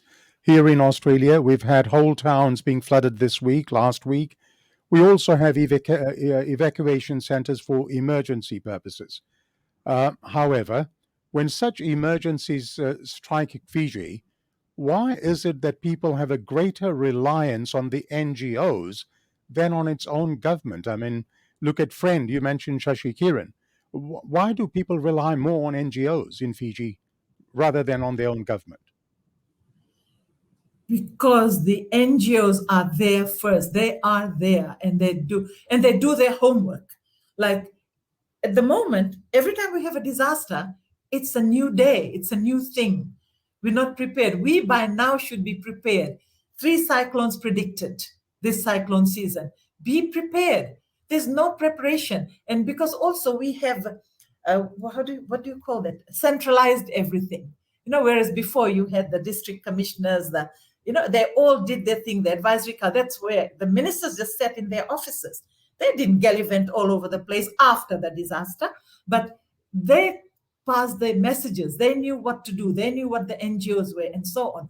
All those things are breaking up. Like it seems the government wants to do everything itself, but it can't. It doesn't have the capability to do everything and be known as, we did this, our government did this. It's not about that. It's about people's lives. So the NGOs are there. And, thank God for that, for the people of this country. Even where there are no NGOs, people have formed groups throughout the pandemic, throughout the floods and everything else. And they are providing the food. People who were put on isolation because they had tested positive, they didn't have food. Even though the health ministry had all the records of who was where, we had to provide the food. We had to provide the food for these people. Otherwise, they were there, they couldn't get out. They didn't have people to send to the shops and things like that. So yeah, so NGOs so we are supposed to be good NGOs and civil society, just help with our mouths shut. We are just supposed to help, but we are not supposed to critique in any way, to find solutions in any way. We're not supposed to do that. Then we are lambasted for speaking out and saying what is actually wrong. But the NGOs and the civil society organizations and the people of this country have held us together and have held the poor and the people who are suffering together. What were your views during the last flooding in Fiji just recently when a government minister announced that evacuees had to bring their own supplies in terms of food and water, etc., for the first 24 to 48 hours? I mean, that just spells out that the government is not prepared. The government is nowhere near ready when disasters strike. What do you say? So how ridiculous is that? When there's flooding, your house is getting flooded. Most of the food has gotten wet. You are thinking of your life, your children's life, your elderly's life, the people that you are getting out to a safe zone. You are not thinking, oh, have I packed the dal? And, you have the time to pack all those things and, tag it along. And many of those families might not have. Some of us have the privilege of shopping for the month or for the week. A lot of people just buy day to day, kind of thing. And you're looking, and that was just such a ridiculous thing to say, to take your food along with you. I mean, there's a joke, going around in Fiji about that. But, and it just goes to show how out of touch some of these ministers are with the people. They don't know how the other half or the other three quarters live. You just stolen the words out of my mouth, because I was going to ask you whether some people in power are totally out of touch with reality, but you've just answered that. Now, you are watching Sashi Singh's Talking Point, the Thinking People's program. We ask the questions that Fijians want answers to, and as I say, Fijians deserve to know. Our chief guest this afternoon is Ms. Shamima Ali, the coordinator of the Fiji Women's Crisis Center. Shamima, let me now turn the clock back some 15 years. At the time of the military coup of 2006, you were quite vocal. You condemned the military coup of 2006 and had taken a strong stand against human rights abuses alleged to have been committed by the military at that time, the military-backed interim government. What made you so vocal when many in positions of influence and power were conspicuous by their silence? I don't know, Sashi. Well, I think for me, a coup is a coup is a coup, and it's wrong unless, one steps in, people are going to die. There's a risk of people dying and so on. The military steps in, does its job, and gets out. So I had seen 1987. I knew what had happened to people. At that time, I was not so savvy about these things. I didn't have the knowledge that I needed to have. And at that time, but learned from 87. We were there, we were arrested for protesting during 87 and so on. But by 2006, I had also been I was a human rights commissioner, and I was appointed for another 2 years, but I was unceremoniously removed after the coup of 2000 and so on. But I just felt the work that I had done, what the crisis center stood for. We saw the fallout from coups and so on, that I needed to speak out and say those things. So that's why I did it, and I believe so strongly in human rights and so on. That's why I did that. And I think in 2006, the other thing that happened was, those of us who were together in 87, including the present Attorney General, who was very anti-coup and so on, and who we were together, they joined. For us, they were on the other side now, the people who would have spoken out and so on, very prominent people, human rights people who had we thought had a lot of integrity and so on. So when you look around, and people, and some of the academics also, apparently they were so fed up with the Garase government that they supported a coup, with all, in all good faith, thinking that, yes, this is a cleanup campaign and so on.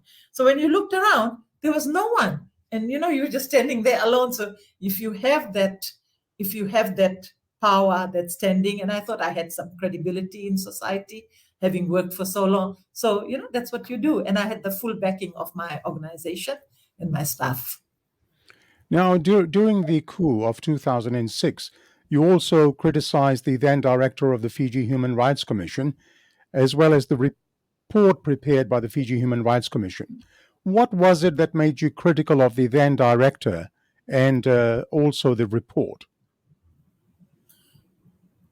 Well, the report was done without the commissioners, and the commissioners are the bosses, and we did not know that was going on. But let me just say that during that director's time at the Human Rights Commission, again, those were the golden years of the Human Rights Commission with, Ratu Choni Mandrai.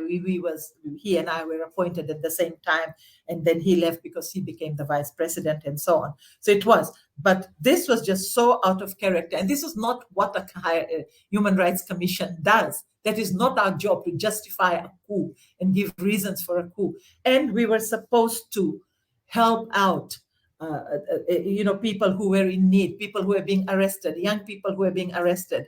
And at that point in time, she refused to help out when a whole bunch of people were taken in on Christmas Eve of 2006. And I got the call, and I asked for the commission vehicle and so on so that we can go up there. And I was told that keep low because I was on the list also. I don't know what list, but I called my husband then, and then we all, and a couple of friends, and we drove up there. I did the work of what a commission should be doing. Went up there and pleaded for their release. So I did all those things which the director should have directed the staff to do, and she refused to do that at that point in time, and so on. So yeah, so I think those reasons, and also the main reason was that the Human Rights Commission has no business justifying a coup. All right, I'm going to change the theme now.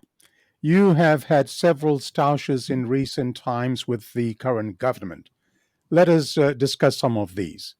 In September 2021, you reportedly called on the Prime Minister to immediately sack the Attorney General because at the end of the day, you said, the actions of his ministers, good or bad, is a direct reflection on the Prime Minister's leadership to sack the AG.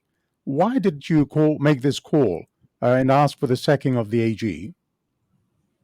I think I've asked for his sacking and his resignation several times, but at that particular time, it was the unceremonious way in which the director of the CEO of the Bureau of Stats was removed, really so unfairly and without following any of the policies and so on. And just, I think, getting fed up because I've never seen a Fiji like this. I haven't seen one person seeming to run this country. And there's, there doesn't seem to be, it's just like, if you don't like anything is not going your way. It's just like Henry VIII, I think, off with his head or her head or something like that, So if you don't like it, get rid of them, And the same thing has happened with the SG recently, who was, part of that whole setup and so on. So, I think just getting fed up and just saying, why isn't anyone doing something about it? And, and the kind of that data and all that, why not ethnic data, data on ethnicity is being released, because that's how we can target, the different groups and so on. We are not we're not all the same, this is a multicultural country, and, that we have different needs and all those things. So a whole lot of stuff that he did at that point in time that, caused me to say that, because I really believed at that time that something needed to be done, that, that the whole situation was worsening, and that the only person that we have recourse to is the Prime Minister. Okay, just last week, the Minister for Education, Premila Kumar, attacked you on your comments on the recent brawl at the Suva bus stand, saying that your comments were disgusting and patently ridiculous. What did you say to get such a reaction from the Minister for Education? Actually, I said a couple of sentences, I think one small paragraph, and I got 15 in return. So, I'm quite proud of that those few words that I said hit somebody somewhere. And all I said was, because everyone was giving their opinion, I was called upon as a person who deals with these things about violence and so on. And I truly believe that increased militarization, it has an impact on people. It has, and the way we behave, the way leaders behave in parliament, the way they have behaved towards each other. And let's not forget the incident with Mr. Tikonduandua, the opposition MP and so on, and how lightly that was taken and nothing was done about it and so on. So, all those things have an impact on young people, young minds, and, that they can do this. So that was my meaning, that, and I truly believe that there's, yes, also indiscipline. And so we've always had brawls, but we are having increasingly young men fighting each other, either in schools or on the streets and so on. So I said that, and she came out with that, and, I couldn't be bothered answering that ridiculous piece of Just for the benefit of our viewers, I will say what Ms. Ali said, what Shamima said was, children were manifesting what is going on in the country, and she's not surprised at all. It is the state of the nation, and that's in relation to the recent brawl between students at the Suva bus stand. And well, you got quite a response, as you said. Now, the Minister for Education also said that the Fiji Women's Crisis Center is an organization that should be protecting young women.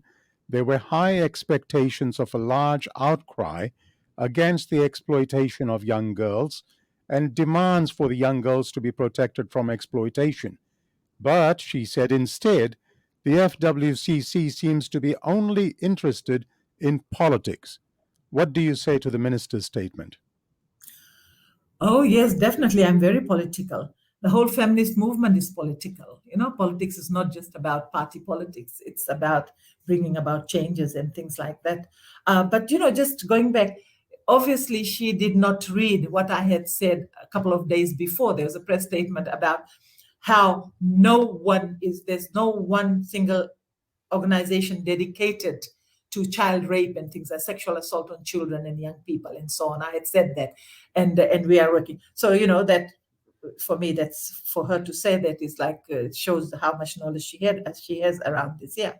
So yeah, what was the second part, Sashi? Sorry. No, well, I said she said that the FWCC seems to be only interested in politics. Yeah. So yes, we are very political. Feminist movement is the feminist women's movement is very political because we're asking for changes and so on. And our place is everywhere. I've also been accused by the AG that I'm losing my mandate. Our mandate is democracy, human rights, and upholding the rule of law. And in normal times, in normal democracies, so to speak, women already have it bad. So when, as in Fiji at the moment, the human rights spaces are shrinking and so on, that's when we speak out more. We're supposed to speak out more. We're basically being told, just stick with the women. No, a woman's place is everywhere. And with a government that has got such good policies on gender and women and everything else, to say that is contradicting its own policy. So yes, I am very political. The Crisis Center is very political because it talks about bringing about changes for the better. Do you think there is an expectation from some elements within the government, some ministers, that Shamima Ali and the FWCC should not speak openly? Oh yes, very much so. And in some parts of society that is still there that we shouldn't. But I also get, Sashi, especially what we have. The government thinks that because people are listening to us, we are on the ground. Since we formed the CSO Alliance for humanitarian COVID response, with FRAN, Women's Rights Movement, SEEP, CCF, and so on, Femlink Pacific, and so on. And we started speaking out, we started calling out for bipartisanship, which is sorely missing in this government, and things like that. When we start calling out for that, people are beginning to speak out, which is a good thing, and we've met people who are also telling us, thank you for speaking out. And these are men, the men who are speaking out. So, for us, we are speaking on behalf of the people. For me, myself, I must and I should. So, yeah, and we will bring about that change. In the recent passing of Professor Brij Lal, you mentioned that the country should be ashamed. You reportedly said that people should not forget the injustice meted out to the late Professor Brij Lal and his wife. You said that the government disrespected academia and contributions academics made to Fiji's development. What message were you trying to give to the government here? that we need our academics too. We need people to come back. We need people to come and work here. We need them now more than ever, and not to be fearful of academia, because that is what it seems to be, or what seems to be happening. And, it's who, like, it's almost a reluctance to hear the truth. It is a reluctance to hear the truth. People who are telling you what's wrong, critiquing, and then they're also offering their help to take the country forward. The academics who came right at the beginning helped with the charter process. But after that, there were nobodies, and off they went. And so on. People stopped listening, or should I say one person stopped listening, and, and so on. So, yeah. So that's what I mean. I think they should come back. And Brij Lal was a descendant of the Girmetiers. Any Fijian who is overseas, regardless of what citizenship he or she holds, they have every right to come back to this country. And, you cannot stop them from coming to this country. And for what reason? Why? And so on. So, so that's why I was very, very upset, because I knew Brij. We went to university together. I've met him in recent times, and his, love for Fiji and his wanting to retire here, he and Padma, that really hurt a lot. Shamima, I understand that recently you attacked or criticized the Minister for Trade, Fayaz Koya, when he allegedly said that, and I quote, "no one was suffering in Fiji," end of quote. Firstly, given the situation that Fiji finds itself in, do you think that the statement was irresponsible coming from a minister? Definitely, and that's what I'm saying, so out of touch, or whether it is out of touch or just refusing to see what is going on in this country, and so on, yeah. And it was so irresponsible. And what is it telling people? That no one cares, and so on, yeah. And this, what do you call this? This grandstanding, and and just talking out of nowhere, grabbing things from out of the air and saying these things just to make yourself look good, and so on, or look good in your eyes or other people's eyes, and so on, and people particularly who support that you need. So I just felt that was just so irresponsible and so humiliating, just so humiliating for the people who are suffering. But and for those, I mean, you are there. You're at the ground level. You do so much in terms of the work that you do. Why or how would they be so out of touch with reality? Do they have blinkers on? Have they got blinkers on that they can't see reality? I just think there are some spoiled brats within the party who really are still schoolboys, schoolboys and schoolgirls and so on, tit for tat and things like that. They don't think, we need to have thinkers in government. We need to have people who think, who know their people, and so on. So there are these kind of people in our government I've never seen, and I've seen them all. I'm telling you, I'm nearly 70, so I've been alive since 1953, and so on.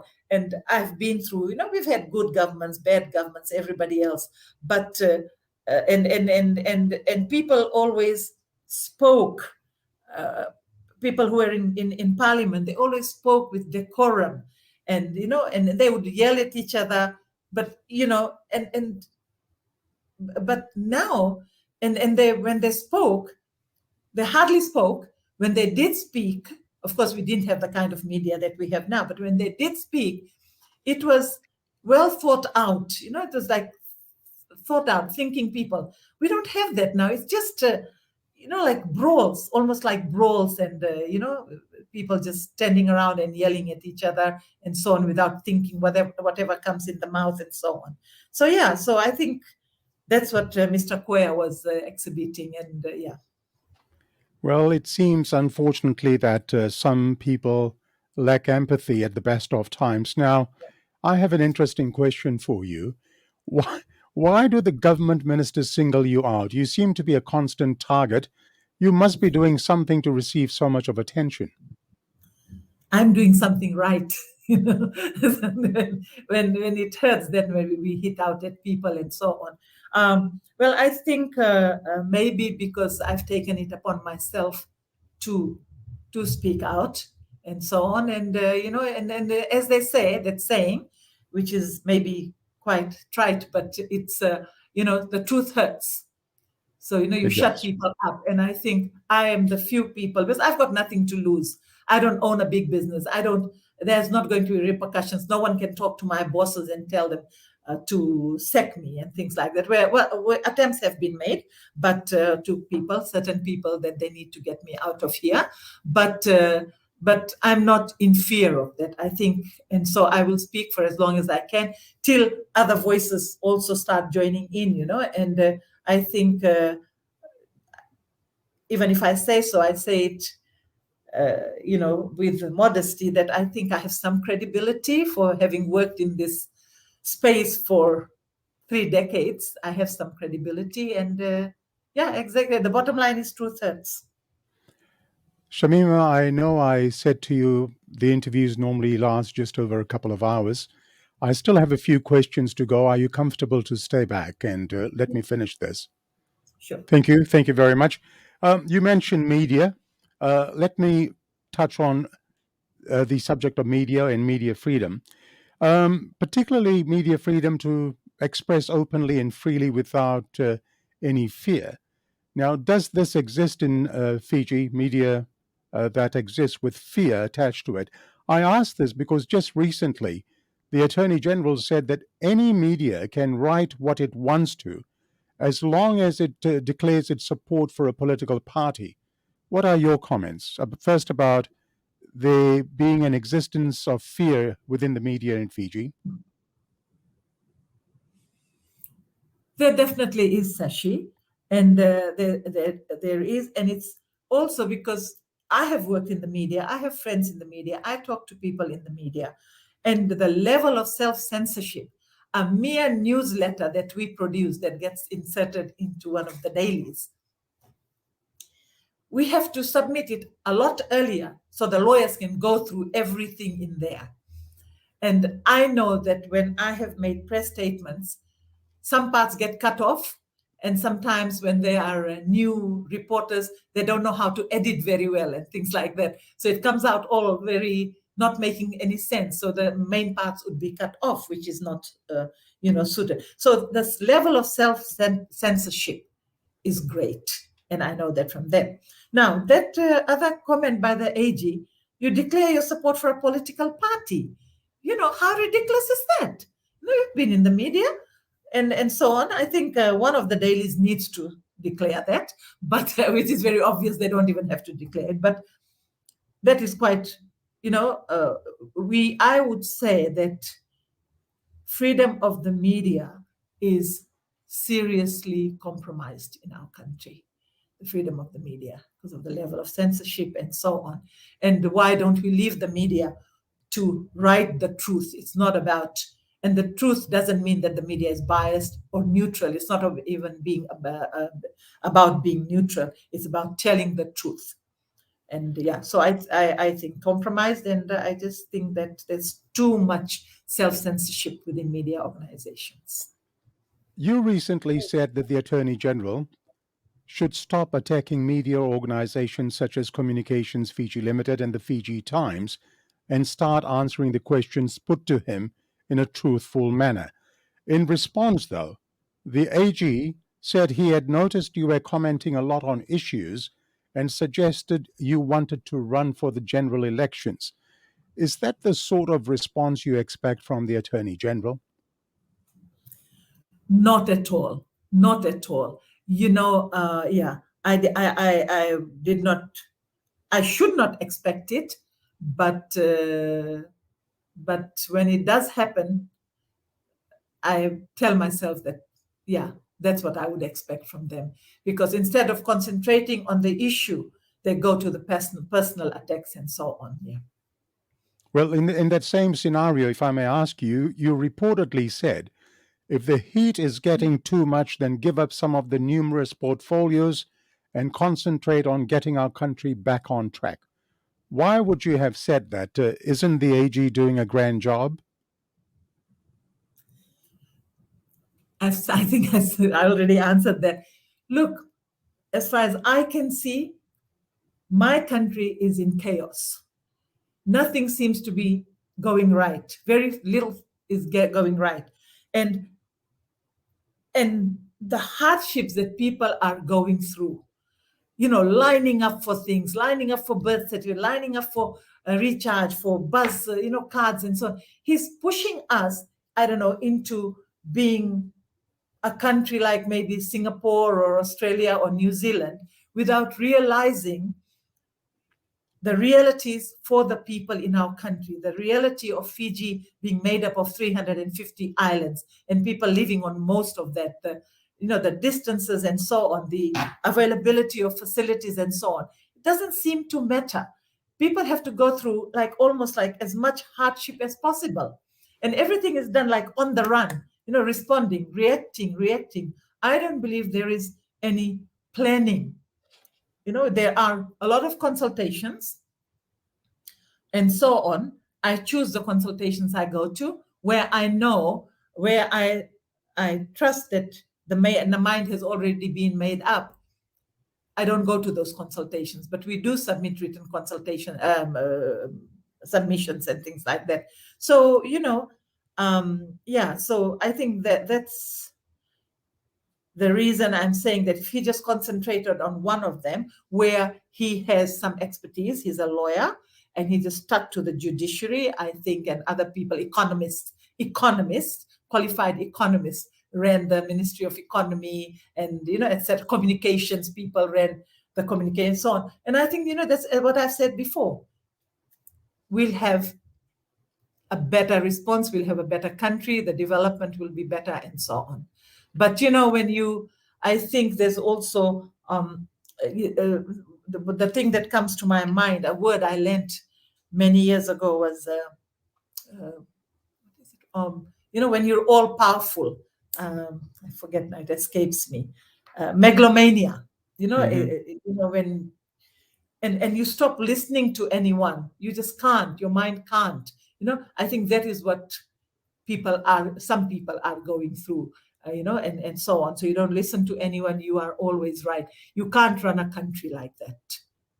Shamima, have a drink of water because I've got to make a declaration. And I must say, for the record, one more time, that in the interest of fairness, my invitation to the Fiji First Government stands. I have written to the Attorney General's office as advised by his PA. I will welcome a one-to-one discussion with any member of the government, any minister, even the Prime Minister. Accept my invitation and let's get ready to rock and roll because let's talk about things that affect all Fijians. You will have an opportunity to address all the achievements as insofar as your government is concerned. This is an open invitation. People write to me weekly and attack me for not inviting the government or its ministers. So once again, I am asking you to open your ears and listen. That viewers, I have invited the Fiji First Government, and that invitation is open and it stands. Shamima, you asked the question recently, is the AG saying women do not have the mandate to speak on any issue apart from women's issues? What prompted you to say this? That was because he said I was losing my mandate. I was stepping out of my mandate. And, and he's a friend of mine. We were very good friends, we were friends for years and so on. At this point in time, we don't talk, we haven't met and we haven't talked to each other. But at one time he did say to me, why don't you just stick with the women's thing? You're very good at that. Just stick with that one there. So, it's like women, we're siloed into just talk about women's issues. Like our place is not in the big wide world out here. And I totally do not believe that at all. I believe a woman's place is everywhere. We have a right as citizens, as full human beings, equal to my brother, to be able to talk about any issue that affects me, that affects our people. Don't you find a comment like that misogynist, a comment like that? Oh, yes, very much so, very much so. That's what I'm saying, that you have all these policies on gender equality. We have a national gender assessment report due very soon. And, we have this national action prevention plan. and we have money being, poured into helplines and so on, and yet that it is not coming from a commitment, a true commitment, and a belief in women's rights. Still on the media. They slip out. Okay. Still on the media. The Fiji Sun Western Force polls have been questioned. Mr. Graham Davis, former COVIS advisor to the government in Fiji, revealed that the polling results were allegedly manipulated by the Fiji Sun. So far, I have not seen a response from the Fiji Sun. In light of this revelation in Graham Davis's blog called Grub Sheet, do you think that is responsible journalism on the part of the national newspaper, if it has indeed manipulated the polling results? I don't know the truth of that, but no newspaper should be doing any of that manipulation. The newspapers are there to tell the truth, to report the news as it happens. They can have an opinion, but I don't believe any newspaper has got. It's totally lacking in integrity. I'll leave that there because you haven't seen that article. Now, the country is gearing itself for the general elections. What are you hearing in your position as the coordinator of the FWCC in terms of the forthcoming elections? What's the mood out there? Well, can you gauge what is the expectation that the population has? There are opinions, there are people who want a new government, who want a change, they want things to improve and so on. And of course, there are the diehards. People have their own loyalties towards parties. But I believe that people are looking forward, from what I'm hearing, to the elections. And okay. Yeah.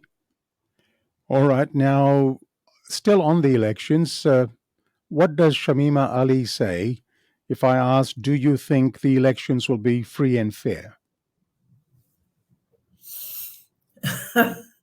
Yeah. Well, I'm hoping that will happen. That, I can't think anything else. We have to, if this is still a democracy, we need to have free and fair elections. I just think that 15 years to rule a country is quite long, and people do get jaded and so on, so I just think that we all have to monitor things, and that is also, one of the reasons that I was talking about Brij Lal, that we should be ashamed. Not enough of us stood up to demand his return and things like that. And even now, so not enough of us are standing up and monitoring and taking an interest in what is happening around us in elections and so on. So, I cannot answer that question straight up, but that is what I'm praying for, that we will have free and fair elections. I respect your views. Yeah, I certainly respect also your views. Voter suppression and things like that should not happen at all, So, yeah. Fair enough. I respect your views. Now, you were a commissioner of the Fiji Human Rights Commission previously. What are your views of the commission as it exists today? Not what a Human Rights Commission should look like. I think that it needs a total overhaul of it. And I think we need to get back to the Paris principles, go and look at what human rights institutions are based on. I just think that we are not addressing, I just believe that it's not, it's supposed to be an independent entity. I don't feel that that the commission is fulfilling its role. It is not looking at political and civil rights. Human rights are all inalienable. They are all interconnected. You can't say one right over another. There is too much on the social and economic rights. And even then, not as well as it should be done, but we are totally missing the political and civil rights of people. So I would say that we need, because we had one of the best, if not the best, and we were really, when the coup happened, and Human Rights Commission and people around the Pacific were looking up to us under the directorship of Shaista Shamim and the leadership of the commissioners, Walter Inamoto and so on. So, but it doesn't have any semblance of what it used to be before. And the human rights director or a commissioner, never mind what the criticism is against them, they continue with their work, just like ministers of the government should, and so on. But in this case, we are having, a to and fro and putting people down who have every right to critique any government entity or a human rights commission which is funded by government and so on. And, and that is totally not called for at all, totally uncalled for, and that's not how the leadership behaves. Right. Let's move to the Parliament of Fiji. What are your views with regards to women's representation in Parliament? Is there adequate representation, or would you like to see greater representation of women in Fiji's Parliament? Yes, we have, 20% of Parliament is women. We're doing a lot better than other people, and it has a lot to do with the voting system and so on. But we had asked for, in the Constitution, the Subhash Ghai Constitution, we had asked for temporary special measures, which countries use, progressive countries use because of the whole patriarchal nature, the genderization and so on of society. People don't see women as leaders. We've always seen men. So when we go to the polls, we often vote for the men because we believe because of the genderization that they make the best leaders and so on. So temporary special measures gives a chance, you have an allocation of seats for women. And then slowly when people start getting used to seeing women's leadership, effective women's leadership, they start voting for women and so on. And then you take those provisions out of it. But of course, that was not going to happen. We were told, we were talking about women representation. They said, the disabilities will want theirs and so will want theirs and so on, which was quite a silly argument and so on. So I think we needed that. At the moment, we have women, 10 out of 51. We're doing a lot better than other people, but we can do a lot better. And we must provide the enabling environment for women to take up these positions. Shamima, recently there was a challenge by 7 prominent women who filed a constitutional redress in relation to the amendments to the Electoral Voters Amendment Act. They claim that the name change laws are discriminatory against married women on the grounds of sex, gender, and marital status, and are in breach of their constitutional rights to equality and to vote. The 7 women were supported by the Fiji Women's Rights Movement and the Fiji Women's Crisis Center. While the court hearing in the matter is complete, I believe, the judgment is still pending. Why was it important to seek this constitutional redress? Sorry, Sashi, it's still in court, and I've been advised that I cannot speak about it yet. All right, fair enough. I respect that. Let's move it on. Is there a culture of fear that exists in Fiji? What do you think, generally speaking? Definitely. And why? Because we have seen things happen to people who did not toe the line, throughout the 15 years, who did not do what was demanded of them by the government of the day. So there and lots of things that have happened that we've heard about and so on. So there is fear. That is why people are not speaking out, and because of repercussions, either wherever they are working, their businesses, if they're a civil servant, and so on. Yeah, so I would say there is quite a bit of that. What about gender equality? What can be done to overcome this issue? Well, yes, look, we're doing the best that we can. It's good that Ministry for Women has come on board, and particularly the initiatives taken by the former Minister for Women and so on. But, as I say, put your money where your mouth is. You don't just make it look good. You have to make a commitment. You have to have budgetary allocations, and you really, there is there is a country gender assessment that has been done, that we are awaiting with bated breath, and that tells us the true story about what the gender assessment is, where are the women in this country, and also recommendations as to how we can move forward and so on. Yeah. So lots of things are being done, and so on, but I believe that we really need to do a lot more. So you're saying walk the walk and talk the talk. Yes. That's what you're saying. Now, let me turn our discussion towards the LGBTQIA. How does Fiji's laws affect the lesbian, gay, bisexual, transgender, queer, intersex, and asexual community in Fiji? The LGBTQIA community. How does the laws affect them?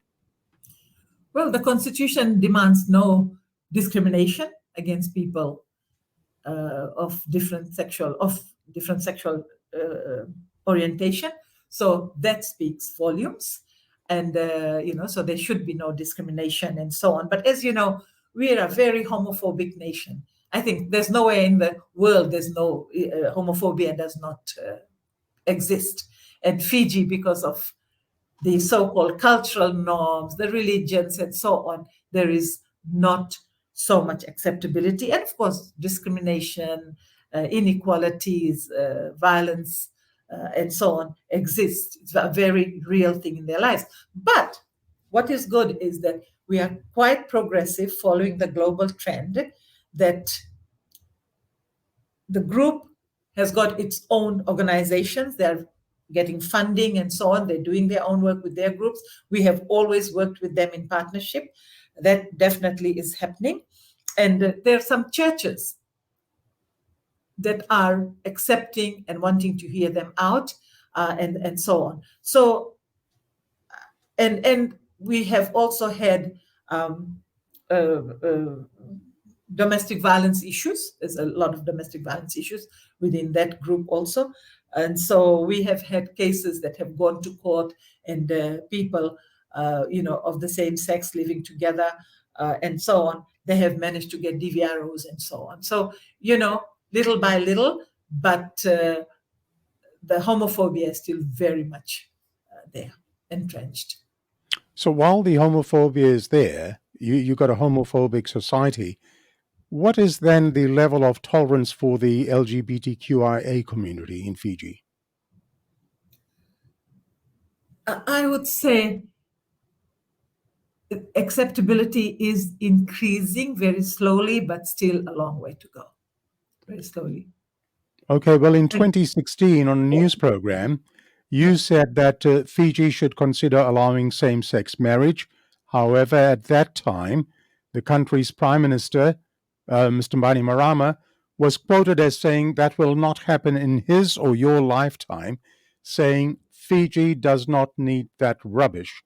The PM was reported to have said that if a woman wants to marry another woman, they should go and have it done in Iceland and stay and live there. You described the PM's statement as being totally regressive statement towards the LGBT community that struggles with discrimination. So many years have lapsed. Do you think the PM's perceptions of the LGBTQIA community has changed? I don't believe, that at leadership level anything has changed. I don't believe that at all. But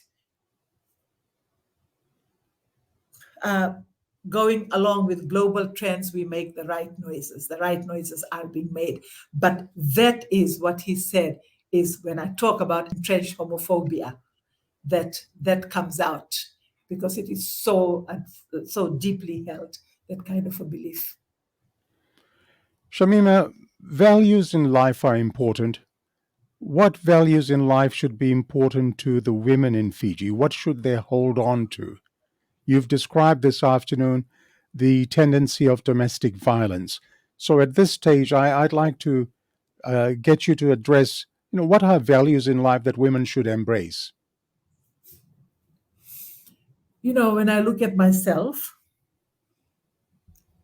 and what has made me who I am today, what made me leave relationships that I did not want, that was not suitable for me, that was painful for me, and so on. When I look at that, then and I say, what made me go on? It was a lot of self-respect. I respected myself too much. And I also had confidence and I had my self-esteem. And I think these are the things that we need. And we have to give this to our daughters. We have to give it to our daughters.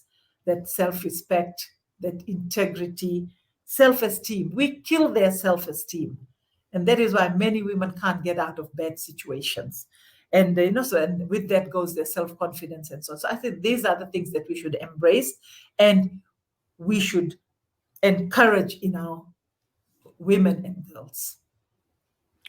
Now, at the General Conference of the International Labour Organization, in part of the preamble to the C190, called Violence and Harassment Convention 2019, it was stated that, and I quote, acknowledging that gender-based violence and harassment disproportionately affects women and girls, and recognizing that an inclusive, integrated, and gender-responsive approach which tackles underlying causes and risk factors, including gender stereotypes, multiple and intersecting forms of discrimination, and unequal gender-based power relations, is essential to ending violence and harassment in the world of work.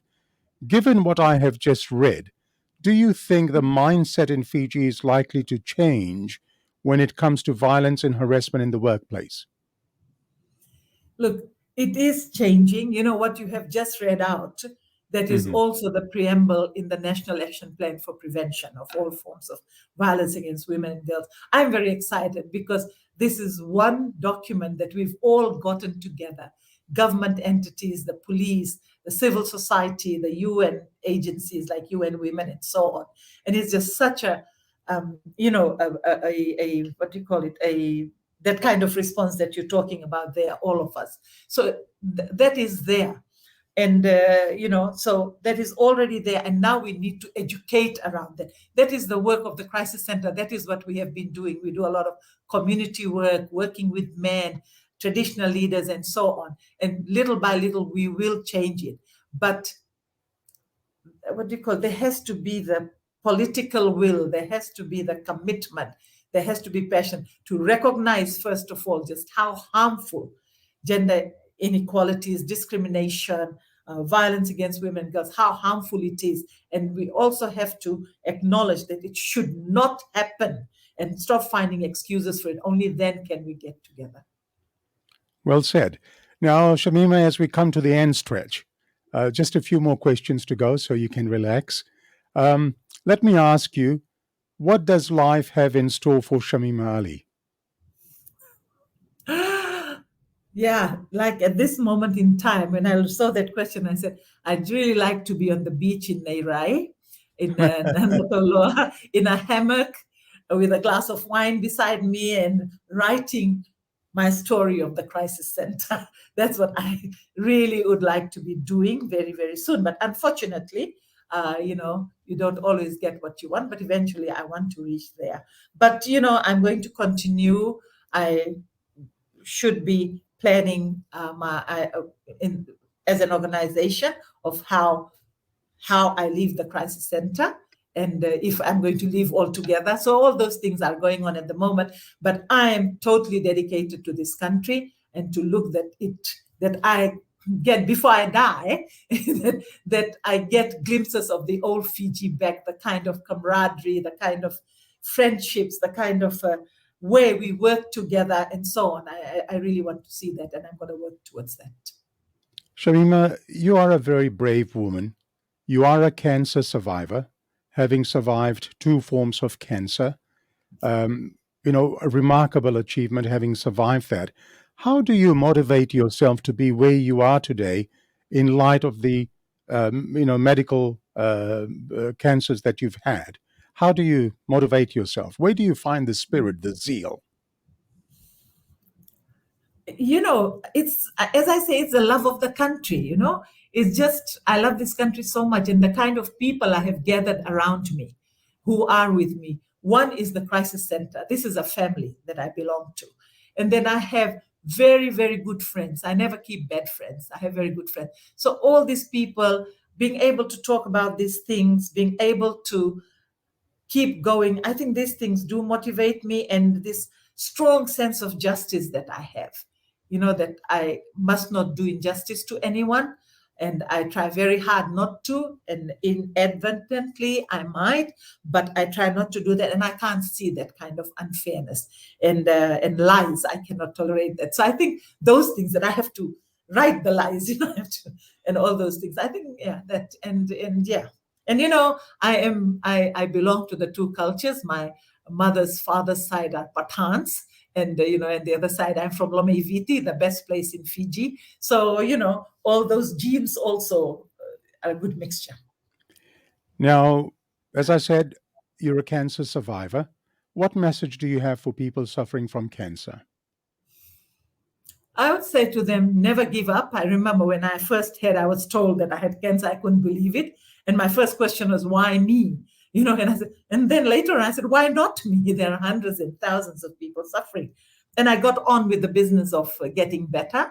And I was very lucky. I had insurance. I had just turned 55, so I could take out my FNPF, but there are many women who are not like that. So I would say to women who are suffering, do not give up. Your families, what your environment should be conducive to you getting better. And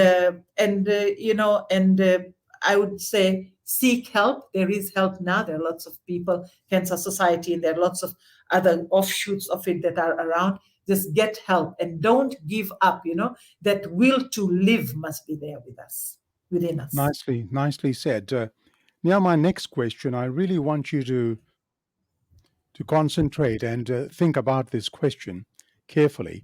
The question is, will Shamima Ali be contesting the next general elections? You may as well announce it here, Shamima, because news of this program is carried out by some media organizations in Fiji. Let's hear it. Will Shamima Ali be contesting the next general elections? I'm doing very well out of parliament. And why should I go in there and be restricted? But you know what? Lots of people are thinking about it. I'll just say, watch this space.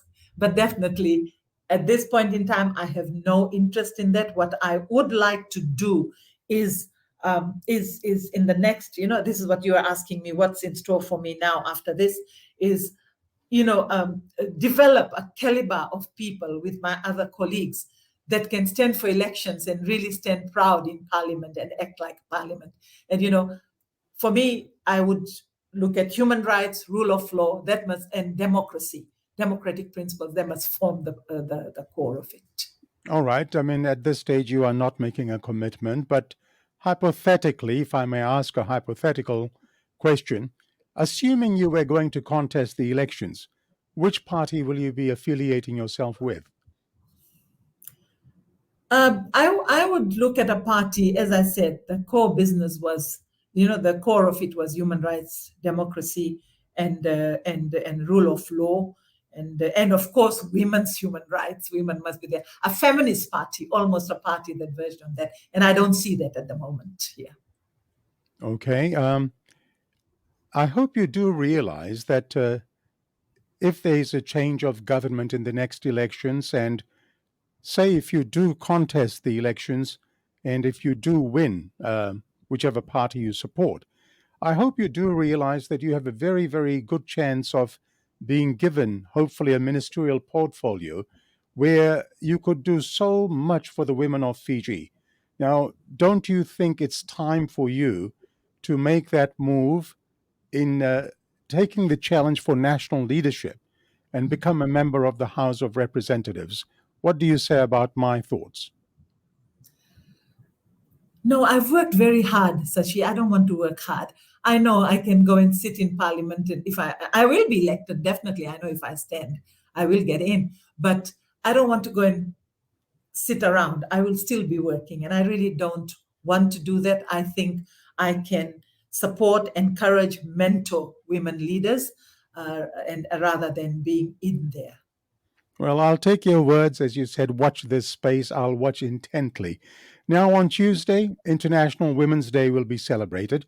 What or how will this event be recognized in Fiji? Yeah, lots of people. You know, what is good is from starting out from a lone organization with 30 women marching in 1986 or so on International Women's Day and bringing it out in Fiji. Now we have many, many people, many, many organizations who are, gathering around women's rights, celebrating women and so on. So, different things are being done by different organizations. I am going to several things, but I'm also speaking to women in Lautoka at the Gurmit Council. So I'm speaking to them that night, and and we're different groups of women as the week goes on. I do know that other people. There's also women strike. When women strike, the world strikes, or something like that.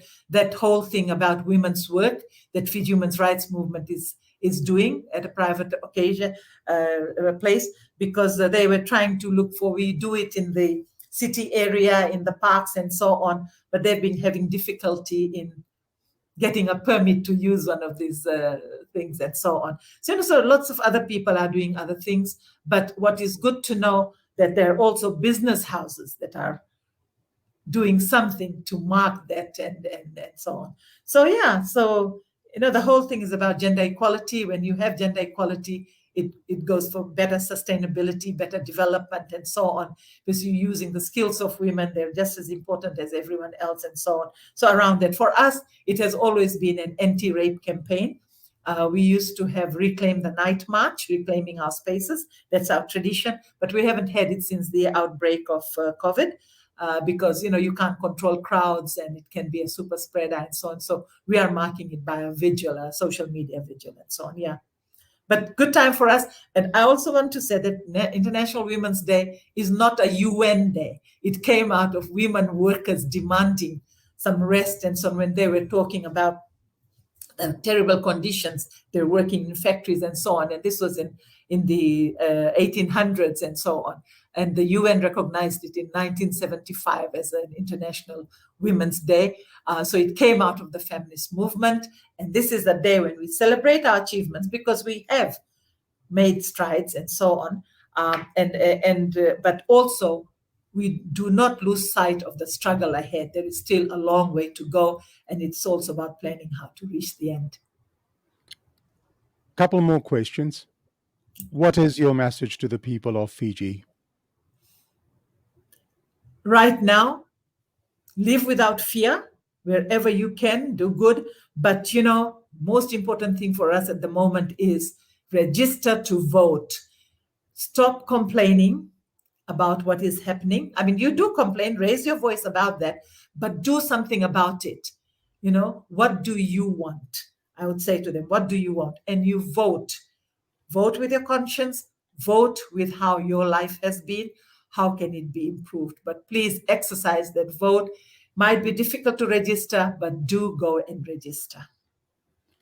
Shamima, finally, what's your reaction to the SSTP program that you've just participated in? You've been in the hot seat for more than a couple of hours. Yes. I think it's a real good initiative. I must say, when you first told me about it, and I was just saying, no, I can't do this. It is too high level and things like that. And then some other colleagues who have been on it talked to me and so on. And I've really enjoyed this. It's a bit long. I wish I had brought some food here also, but it's a bit long. But, I've enjoyed doing this. I mean, these are the kind of things that I talk about every day. And now it's done at the one time. And I really acknowledge the research that you have done on. I didn't even know some of those press releases. I'd forgotten that I'd put those things out. So that's a good reminder. So thank you, Sashi, for that. Good luck. I do a lot of research, let me tell you. Yeah. There's a couple of things that I purposely have not discussed today because of time constraints. Yeah. But Shamima Ali, coordinator of the Fiji Women's Crisis Center, thank you very, very much for being chief guest in Sashi Singh's Talking Point this afternoon. Let me say you're a true daughter of Fiji. You speak with a lot of passion, and you have that love for Fiji that really comes through as we speak to you. And you're a credit to the women of Fiji, and keep fighting the good fight. I appreciate you taking time to discuss in a forthright manner this afternoon a number of issues of concern, concerns that affect the women of Fiji, as well as matters of concern in terms of social and moral considerations in Fiji. May I take this opportunity in issuing you an open invitation at any time. You've got my contact. If you want to discuss any issues of women's matters, whatever, as we head towards the elections of 2022, maybe 2023, please contact me. That invitation is for you. Thank you very much. A big Vinaka Vakalevu, Dhanyavad to you, and wishing you a very blessed and safe Sunday, Shamima. Thank you. Thank you very much. And folks, don't go yet because I have yet to reveal next week's guest.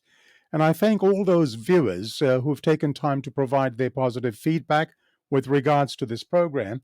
Keep your comments constructive and you'll be heard. I will not tolerate abuse of my guests in any form on the SSTP program. Here at Sashi Singh's Talking Point, we seek the truth, and if the truth is something that you as a viewer cannot fathom, then you should be spending your Sunday afternoon doing something worthwhile. We ask the questions that Fijians all over the world want answers to, and Fijians want to know. At this juncture, I'd like to share a letter that was sent to the Fiji Times and published yesterday in Fiji Times. The letter was from one of our regular viewers, Chiochi Masivesi Vakavaka from Vatualevu, Nandi. The letter reads, it's headed Proud Fijian. We cannot choose whether we will become a Fijian or any other nationality when we are in our mother's womb.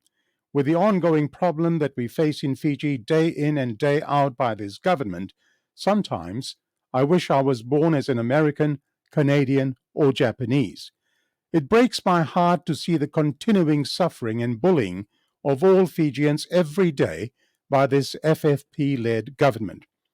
Please do join me and other Fijians and listen to SSTP program, Sashi Singh's Talking program, every Sunday at 1 p.m. on Facebook. At least it's a platform that gives us some sense of hope when we are trying to throw the towel in. I wonder if any of our government ministers would have enough guts to accept an invitation to be chief guests in Sashi Singh's shows. Signed, Chiochi Masavesi Vakavaka, Vatualevu, Nandi. Chiochi, thank you very, very much. And as I said earlier on this afternoon, the invitation still stands for any member of the Fiji First government, any minister, or even the Prime Minister to come and grace our show and speak the facts relating to their government and to tell us about the achievements they've done, the plans they have. Let's have a face-to-face discussion and let the people of Fiji be the judge as to what the government stands for. Well, folks, that's all for episode 11, but let me thank our regular contributor, Nikhil Singh, for his input in the program today. To my technical producer, Vin Shandil, a very big thank you as well. And I would like to thank you, all our viewers, for watching this program today.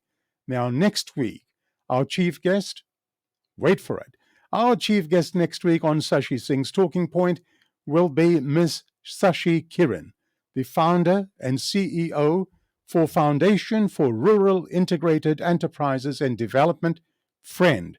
They're an NGO in Fiji doing a lot of good work, and I will have the pleasure of meeting and speaking with Ms. Sashi Kiran.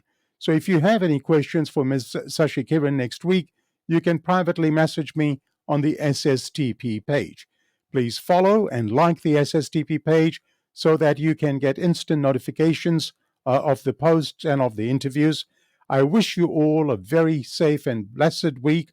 In closing, I'll leave you with this quote from Herbert Hoover. Herbert Hoover said, "Freedom is the open window through which pours the sunlight of the human spirit and human dignity." Freedom is the open window through which pours the sunlight of the human spirit and human dignity. That's from Herbert Hoover. And that's all for today for episode 11. I am Sashi Singh, bidding you all goodbye, namaste, and ni samore. Thank you, Fiji. Thank you, Australia. Thank you, world, for gracing episode 11 of Sashi Singh's Talking Point. Goodbye.